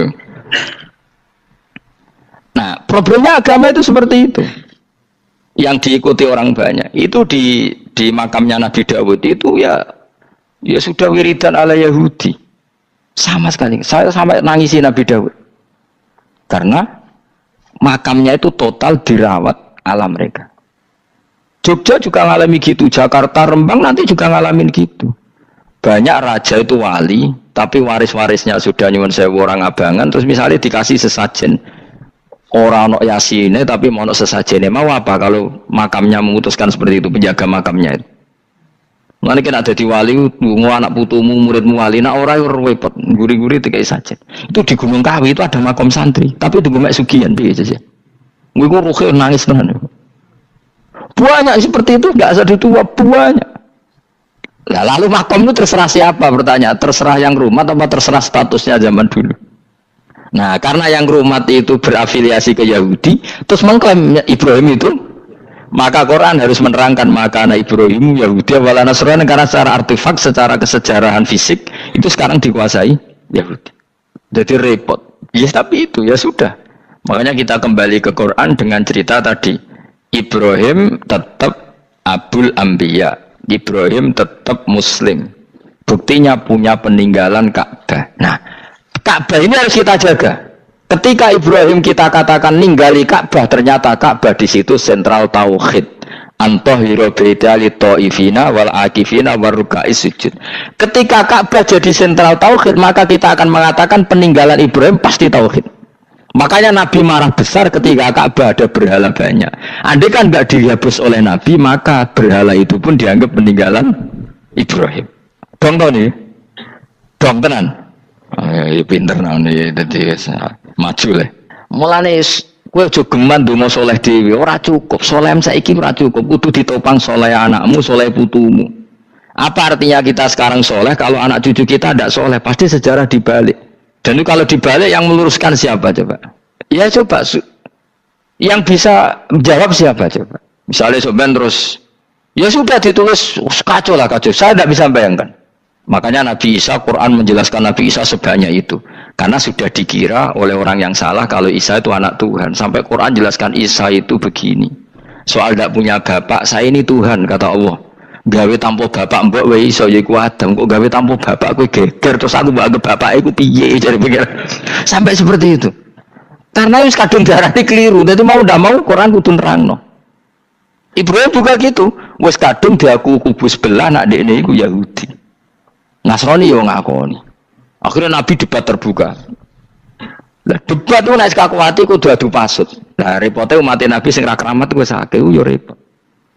Masyhur ada orang Nasrani, orang Yahudi. Ya sudah Muhammad, kalau kita debat ilmiah oke, Anda menang dalam debat ilmiah. Tapi kita buktikan bahwa kita ini agama samawi. Kita debat pakai langit, sing kalah kena laknat, sing kalah kena adab. Cara Madura sumpah pocong. Nabi yo cari Nabi. Masyhur itu.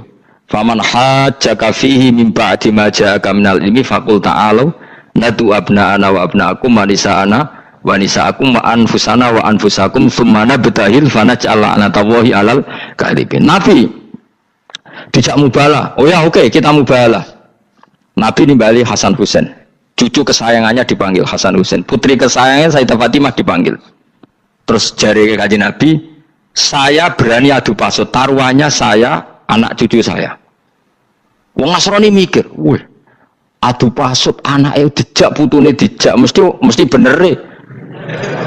Mergo wonge paling kuwatir nak anake mati putri mati, orang cerita bojo ning bab iku.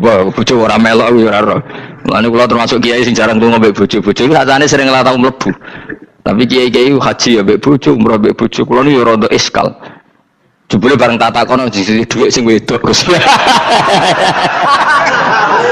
Ya wis nak ngono wis kejawab ya wis anjen sing dhuwit sing wedok. Ya wis nak ngono fair apa?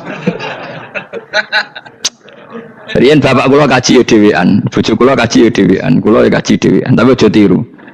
Kamu ndak sekeramat saya dadi.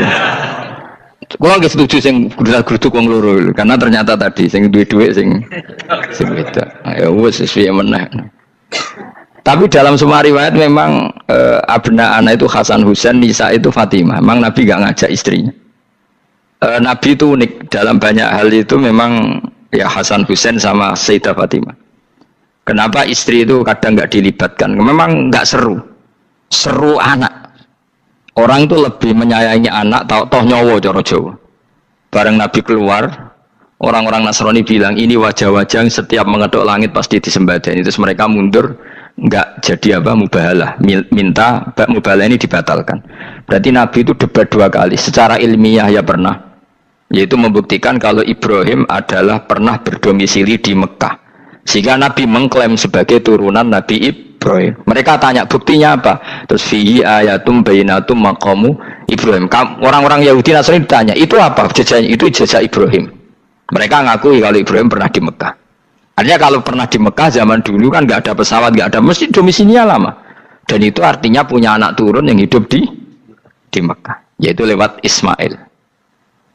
Bukti kedua tadi, sa'i. Sa'i baina Safa wal Marwah adalah mengenang ketika Hajar mencari air. Lagi mulai perkara mbek kowe. Saiki Ismail ketika lahir iku jek digolekno banyu antarane Safa mbek Marwah. Sementara cerita Dzabih disembelih iku ning Sam. Mulane kok melok-melok lah ya. Kok melok-melok iku lha. Aja terusno, mari kepinteran wis. Semeneng ae serap sampe lho. Gak, aku Ismail ya. Dilatih pinter kok pintere ra kasil, sombonge tok wis sing kasil dadi. Gak jeng Ismail. Ismail wis gak. Keton nerang gitu. Tapi ki ilmiah.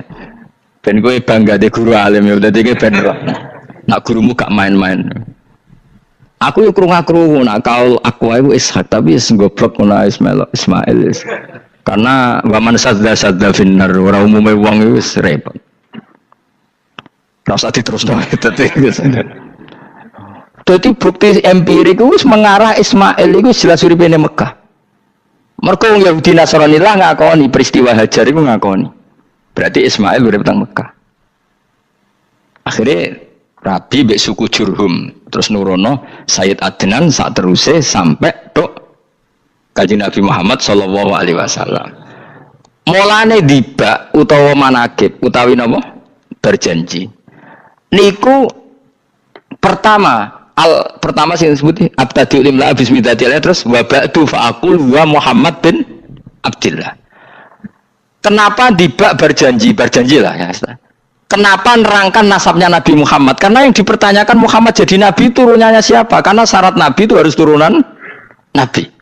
Makanya berjanji nerangkan wabak tu fa'akul wa Muhammad bin Abdullah bin Abdul Muttalib wasmulu syaibatul hamdi khumitat khisaluhus saniyah.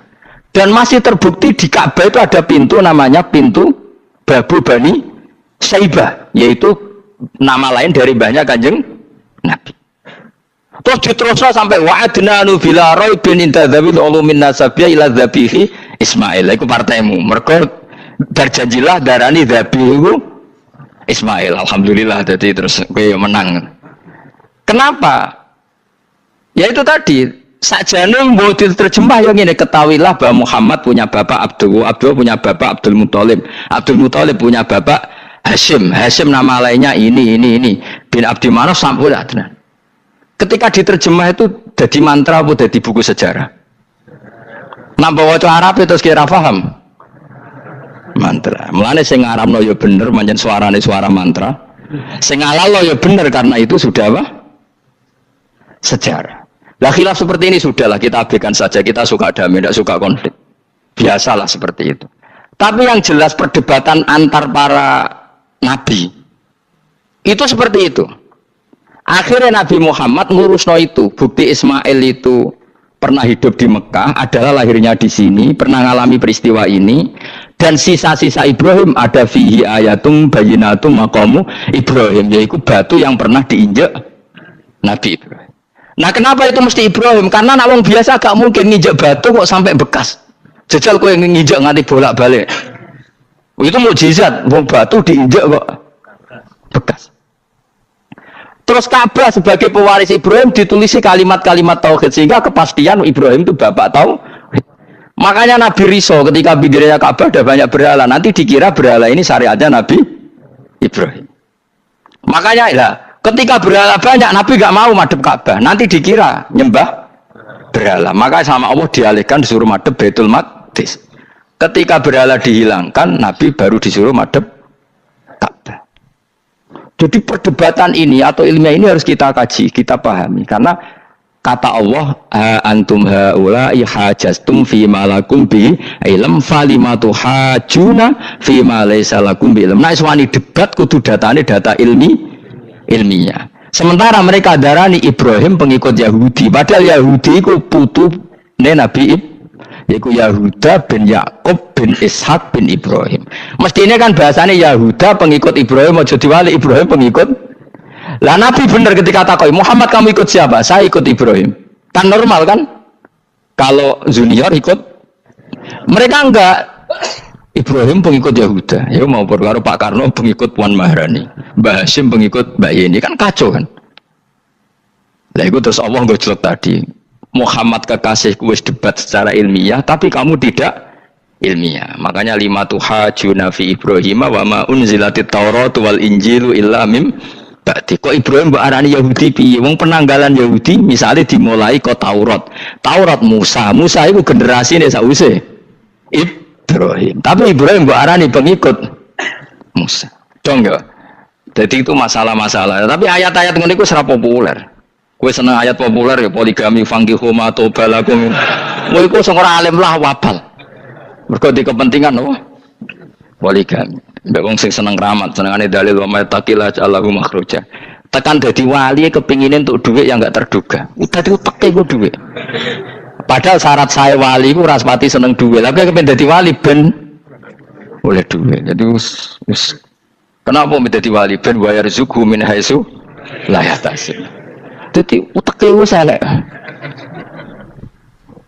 Dadi institusi wali wae duwi. Dadi nek aku wali para pangeran rezeki teko min haitsu. Mulane kira bakal dadi wali, ngerutek kemjek ngono ora bakal dadi. Ayo saiki Ismail besar. Ismail.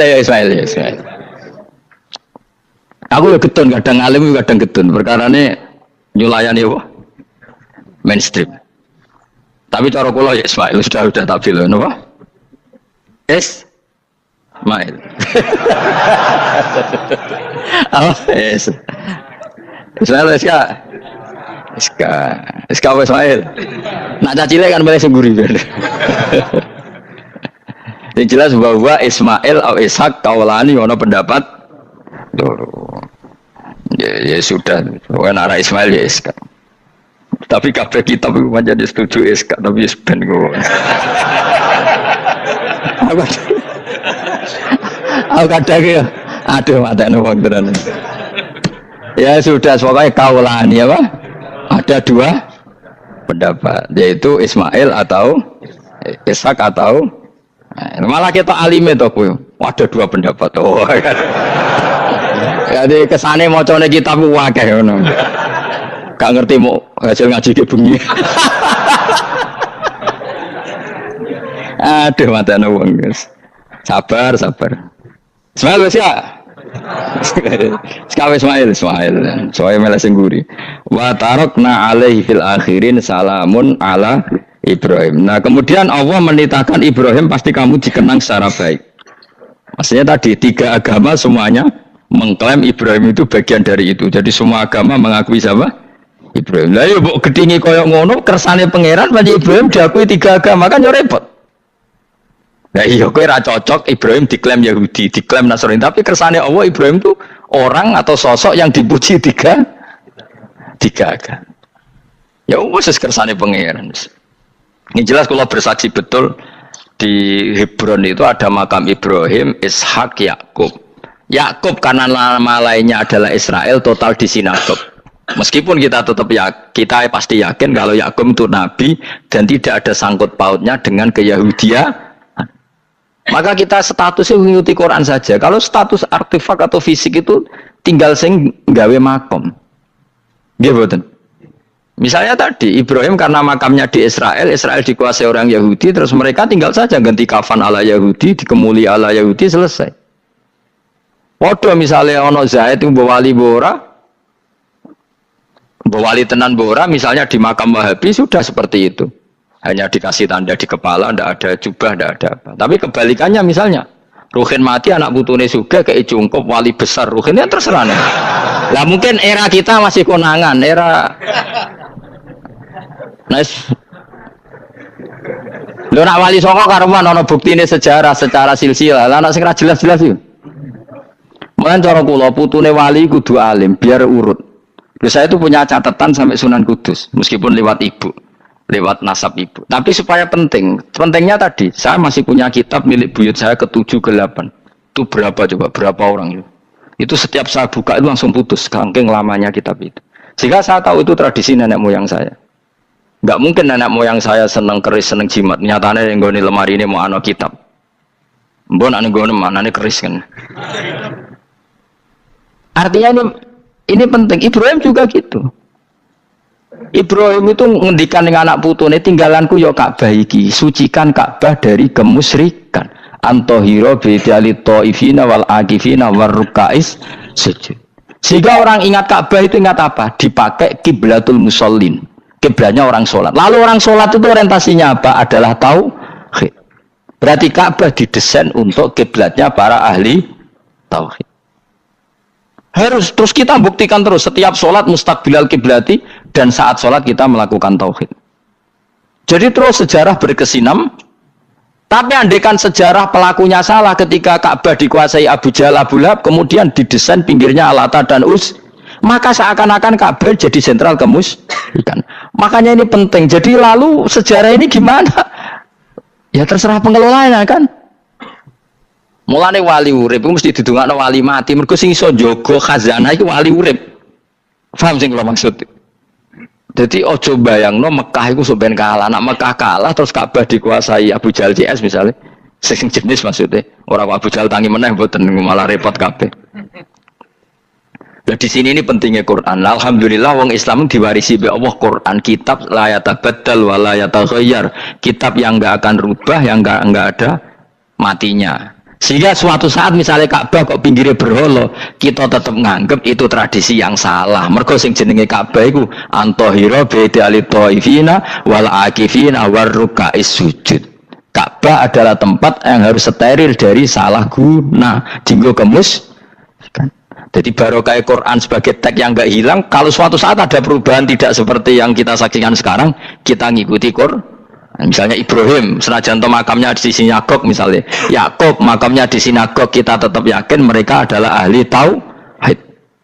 Nabi Dawud yang diklaim sebagai King Dawud, King David, makamnya di Israel, terus diatributi ala Yahudi, kita tetap yakin huwa nabiyun, beliau adalah nabi beragama tauhid. Berdasar apa?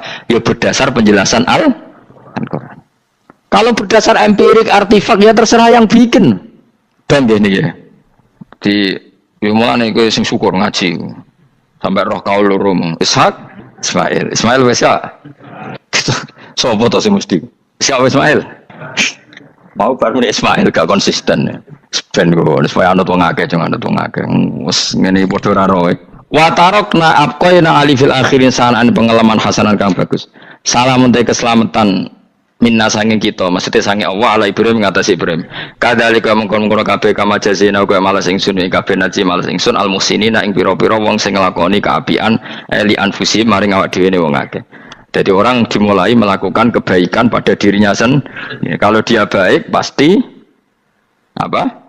Orang lain merasa kebaikan. Misalnya kayak apik mesti kepengen sedekah, orang lain yang untung. Kamu baik pasti ingin menyebarkan kebaikan, orang lain pasti untung. Inna usataman Ibrahim iku min ibadina al mukminin. Saking kira-kira kaula ingsun al mukminin kang mukmin kabeh. Wa basyarnahu. Lan ngekei berita gembira ingsun hu ing Ibrahim bi Ishaq kelawan tak kaya anak Ishak.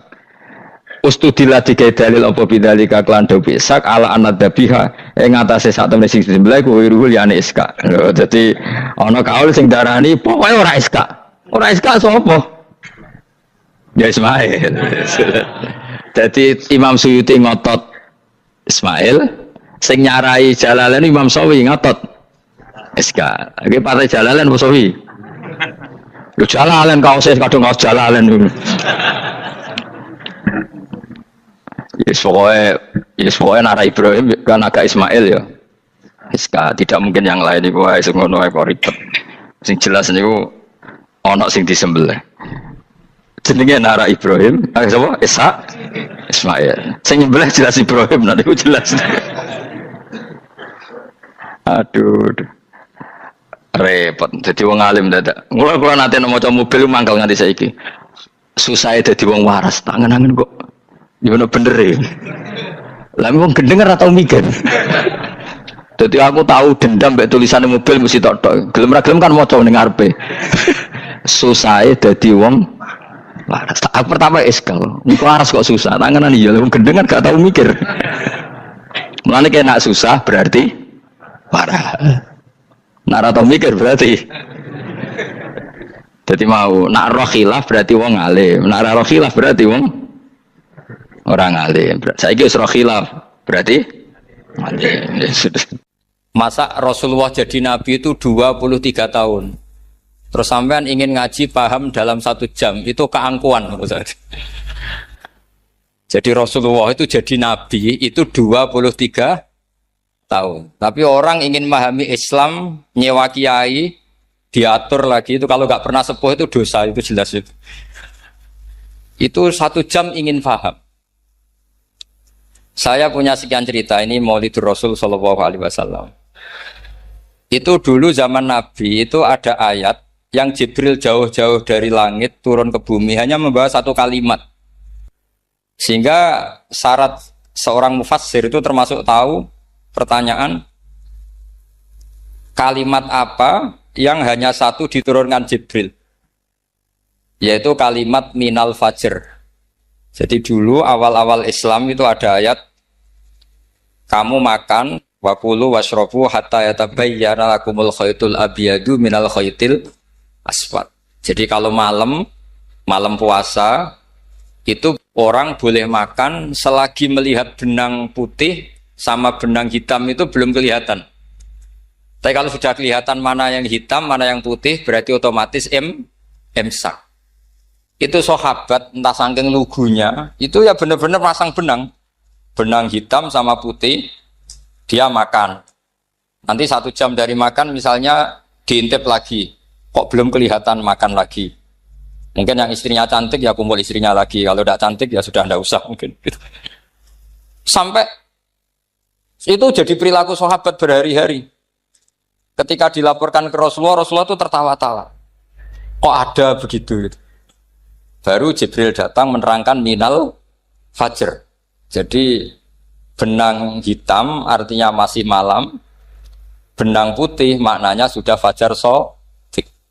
Itu lama sekali. Saya terus mau cerita tentang sanad ilmu. Jadi Nabi itu 23 tahun. Dan itu tidak gampang, ada fasenya.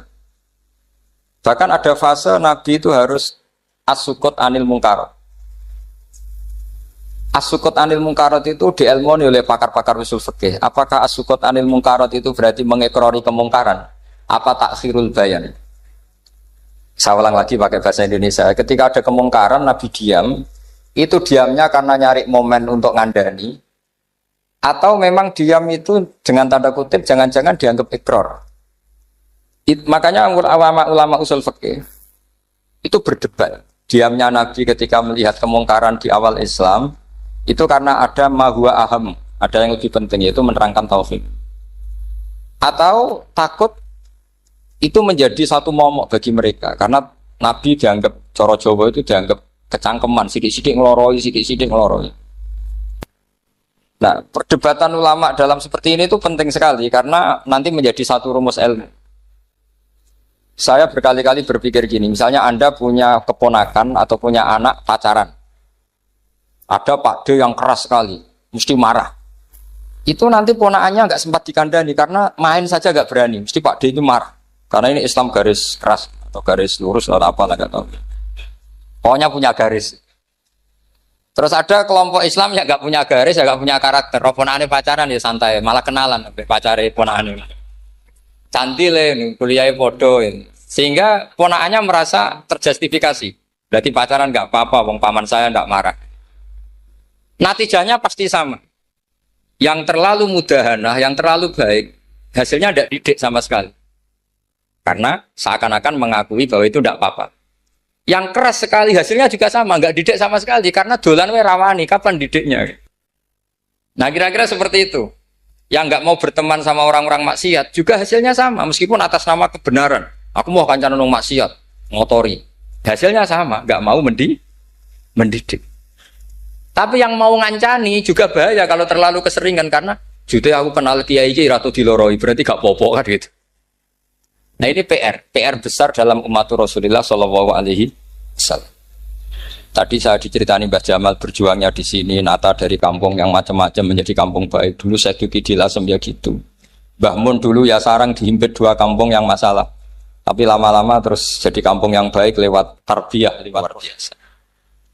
Maka ketika kemungkaran kita biarkan, itu namanya apa? Namanya itu kalau dalam usul fikih itu takhirul bayan. Apa? Mengundurkan memberi apa? Penjelasan. Karena sekali tidak dengan definisi ini nanti takutnya dianggap al-iqrar alal mungkar, dianggap ngakui kemungkar.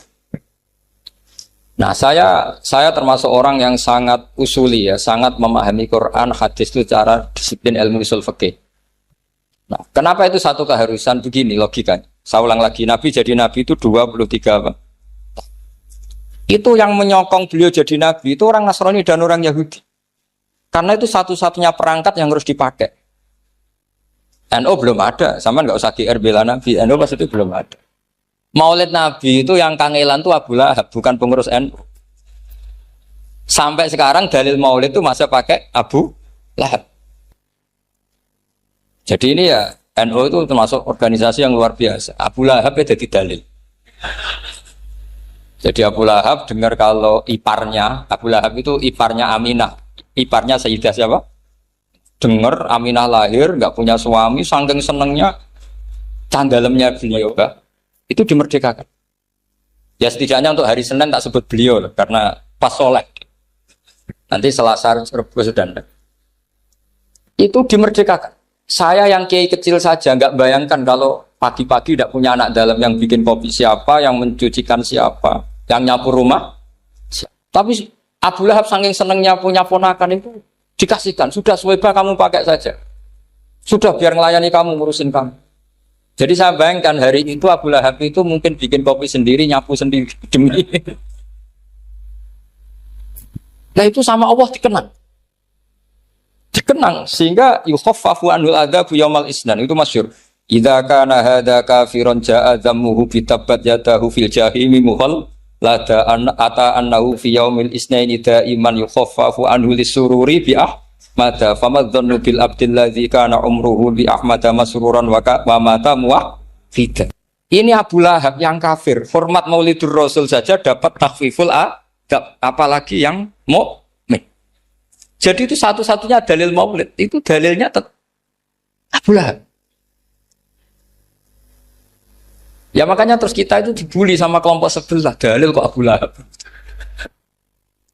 Tapi saya pastikan awal Islam itu yang menjadi perangkat nubuwah itu hanya Yahudi dan Nasrani. Karena yang lainnya nggak tahu Nabi itu apa.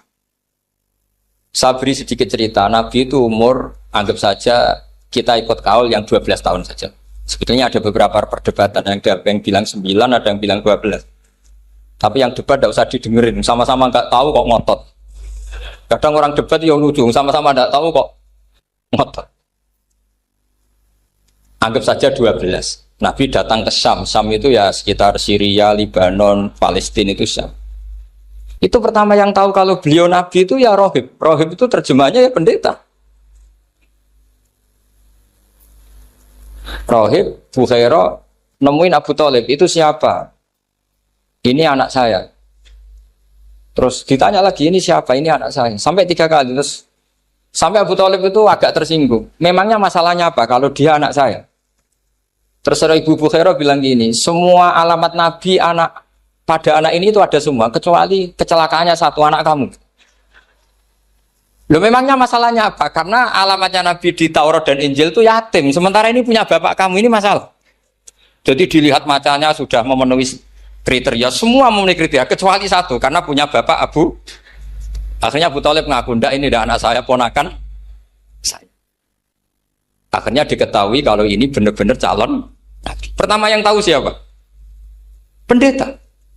Karena yang punya khazanah kitab samawi itu ya para orang Nasrani dan Yahudi. Sehingga Al-Quran meskipun pada akhirnya ngeritik Yahudi Nasrani, bicarakan Yahudi dan Nasrani.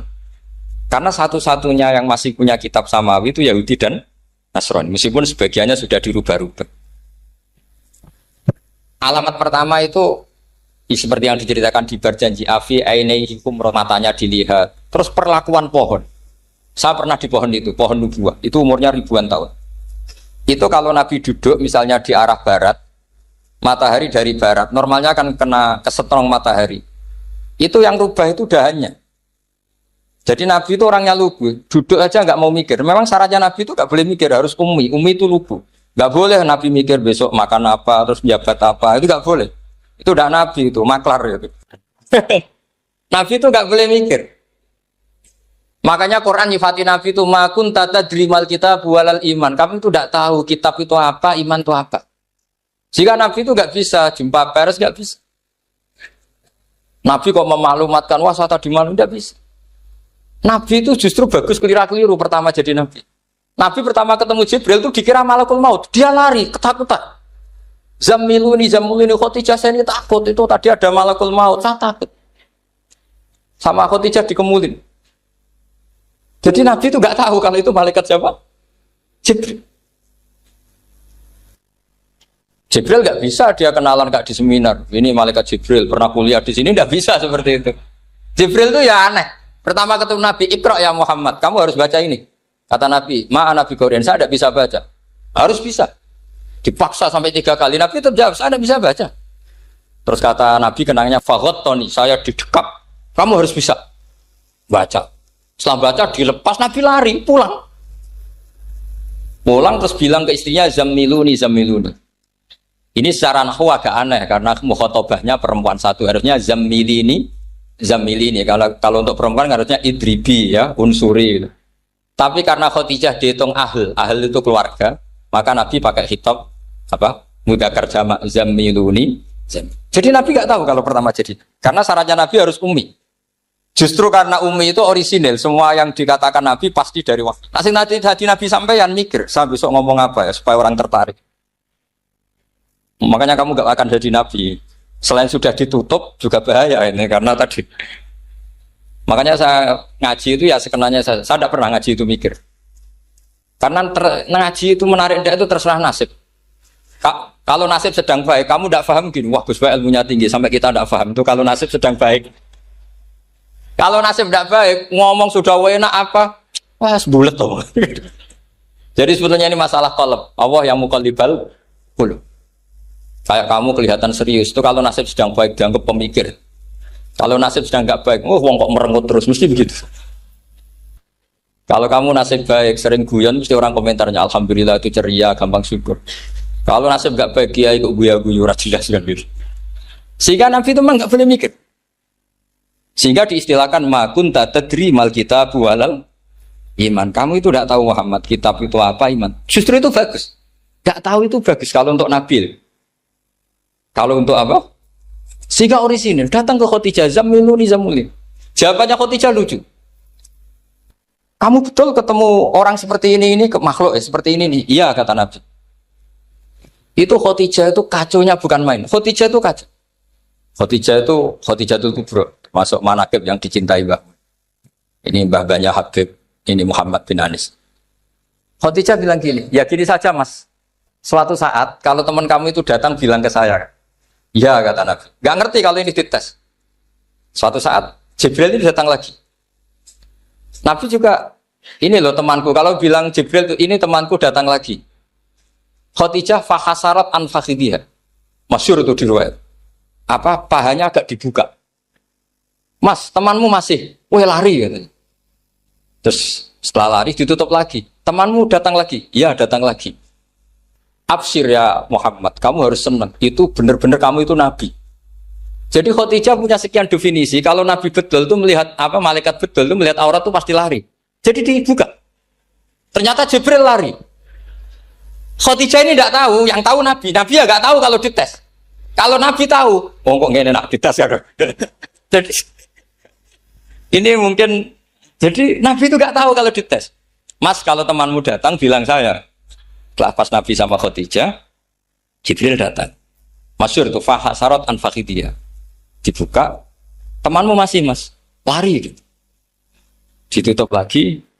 Sekarang gimana mas? Datang lagi. Kamu harus seneng, kamu Nabi betul. Karena kalau itu setan, wah mesti seneng nonton aurat kan. Itu Nabi tidak tahu kalau dites. Kalau sampean kan tahu kalau mau dites istri. Sampean mulai kato tong wedok liya toko mesti bojo mbak servis untuk menutupi semua keburukan itu. Itu Nabi. Uniknya terus Khadijah. Nabi jadi Nabi sama Khadijah itu tahu dulu Khadijah.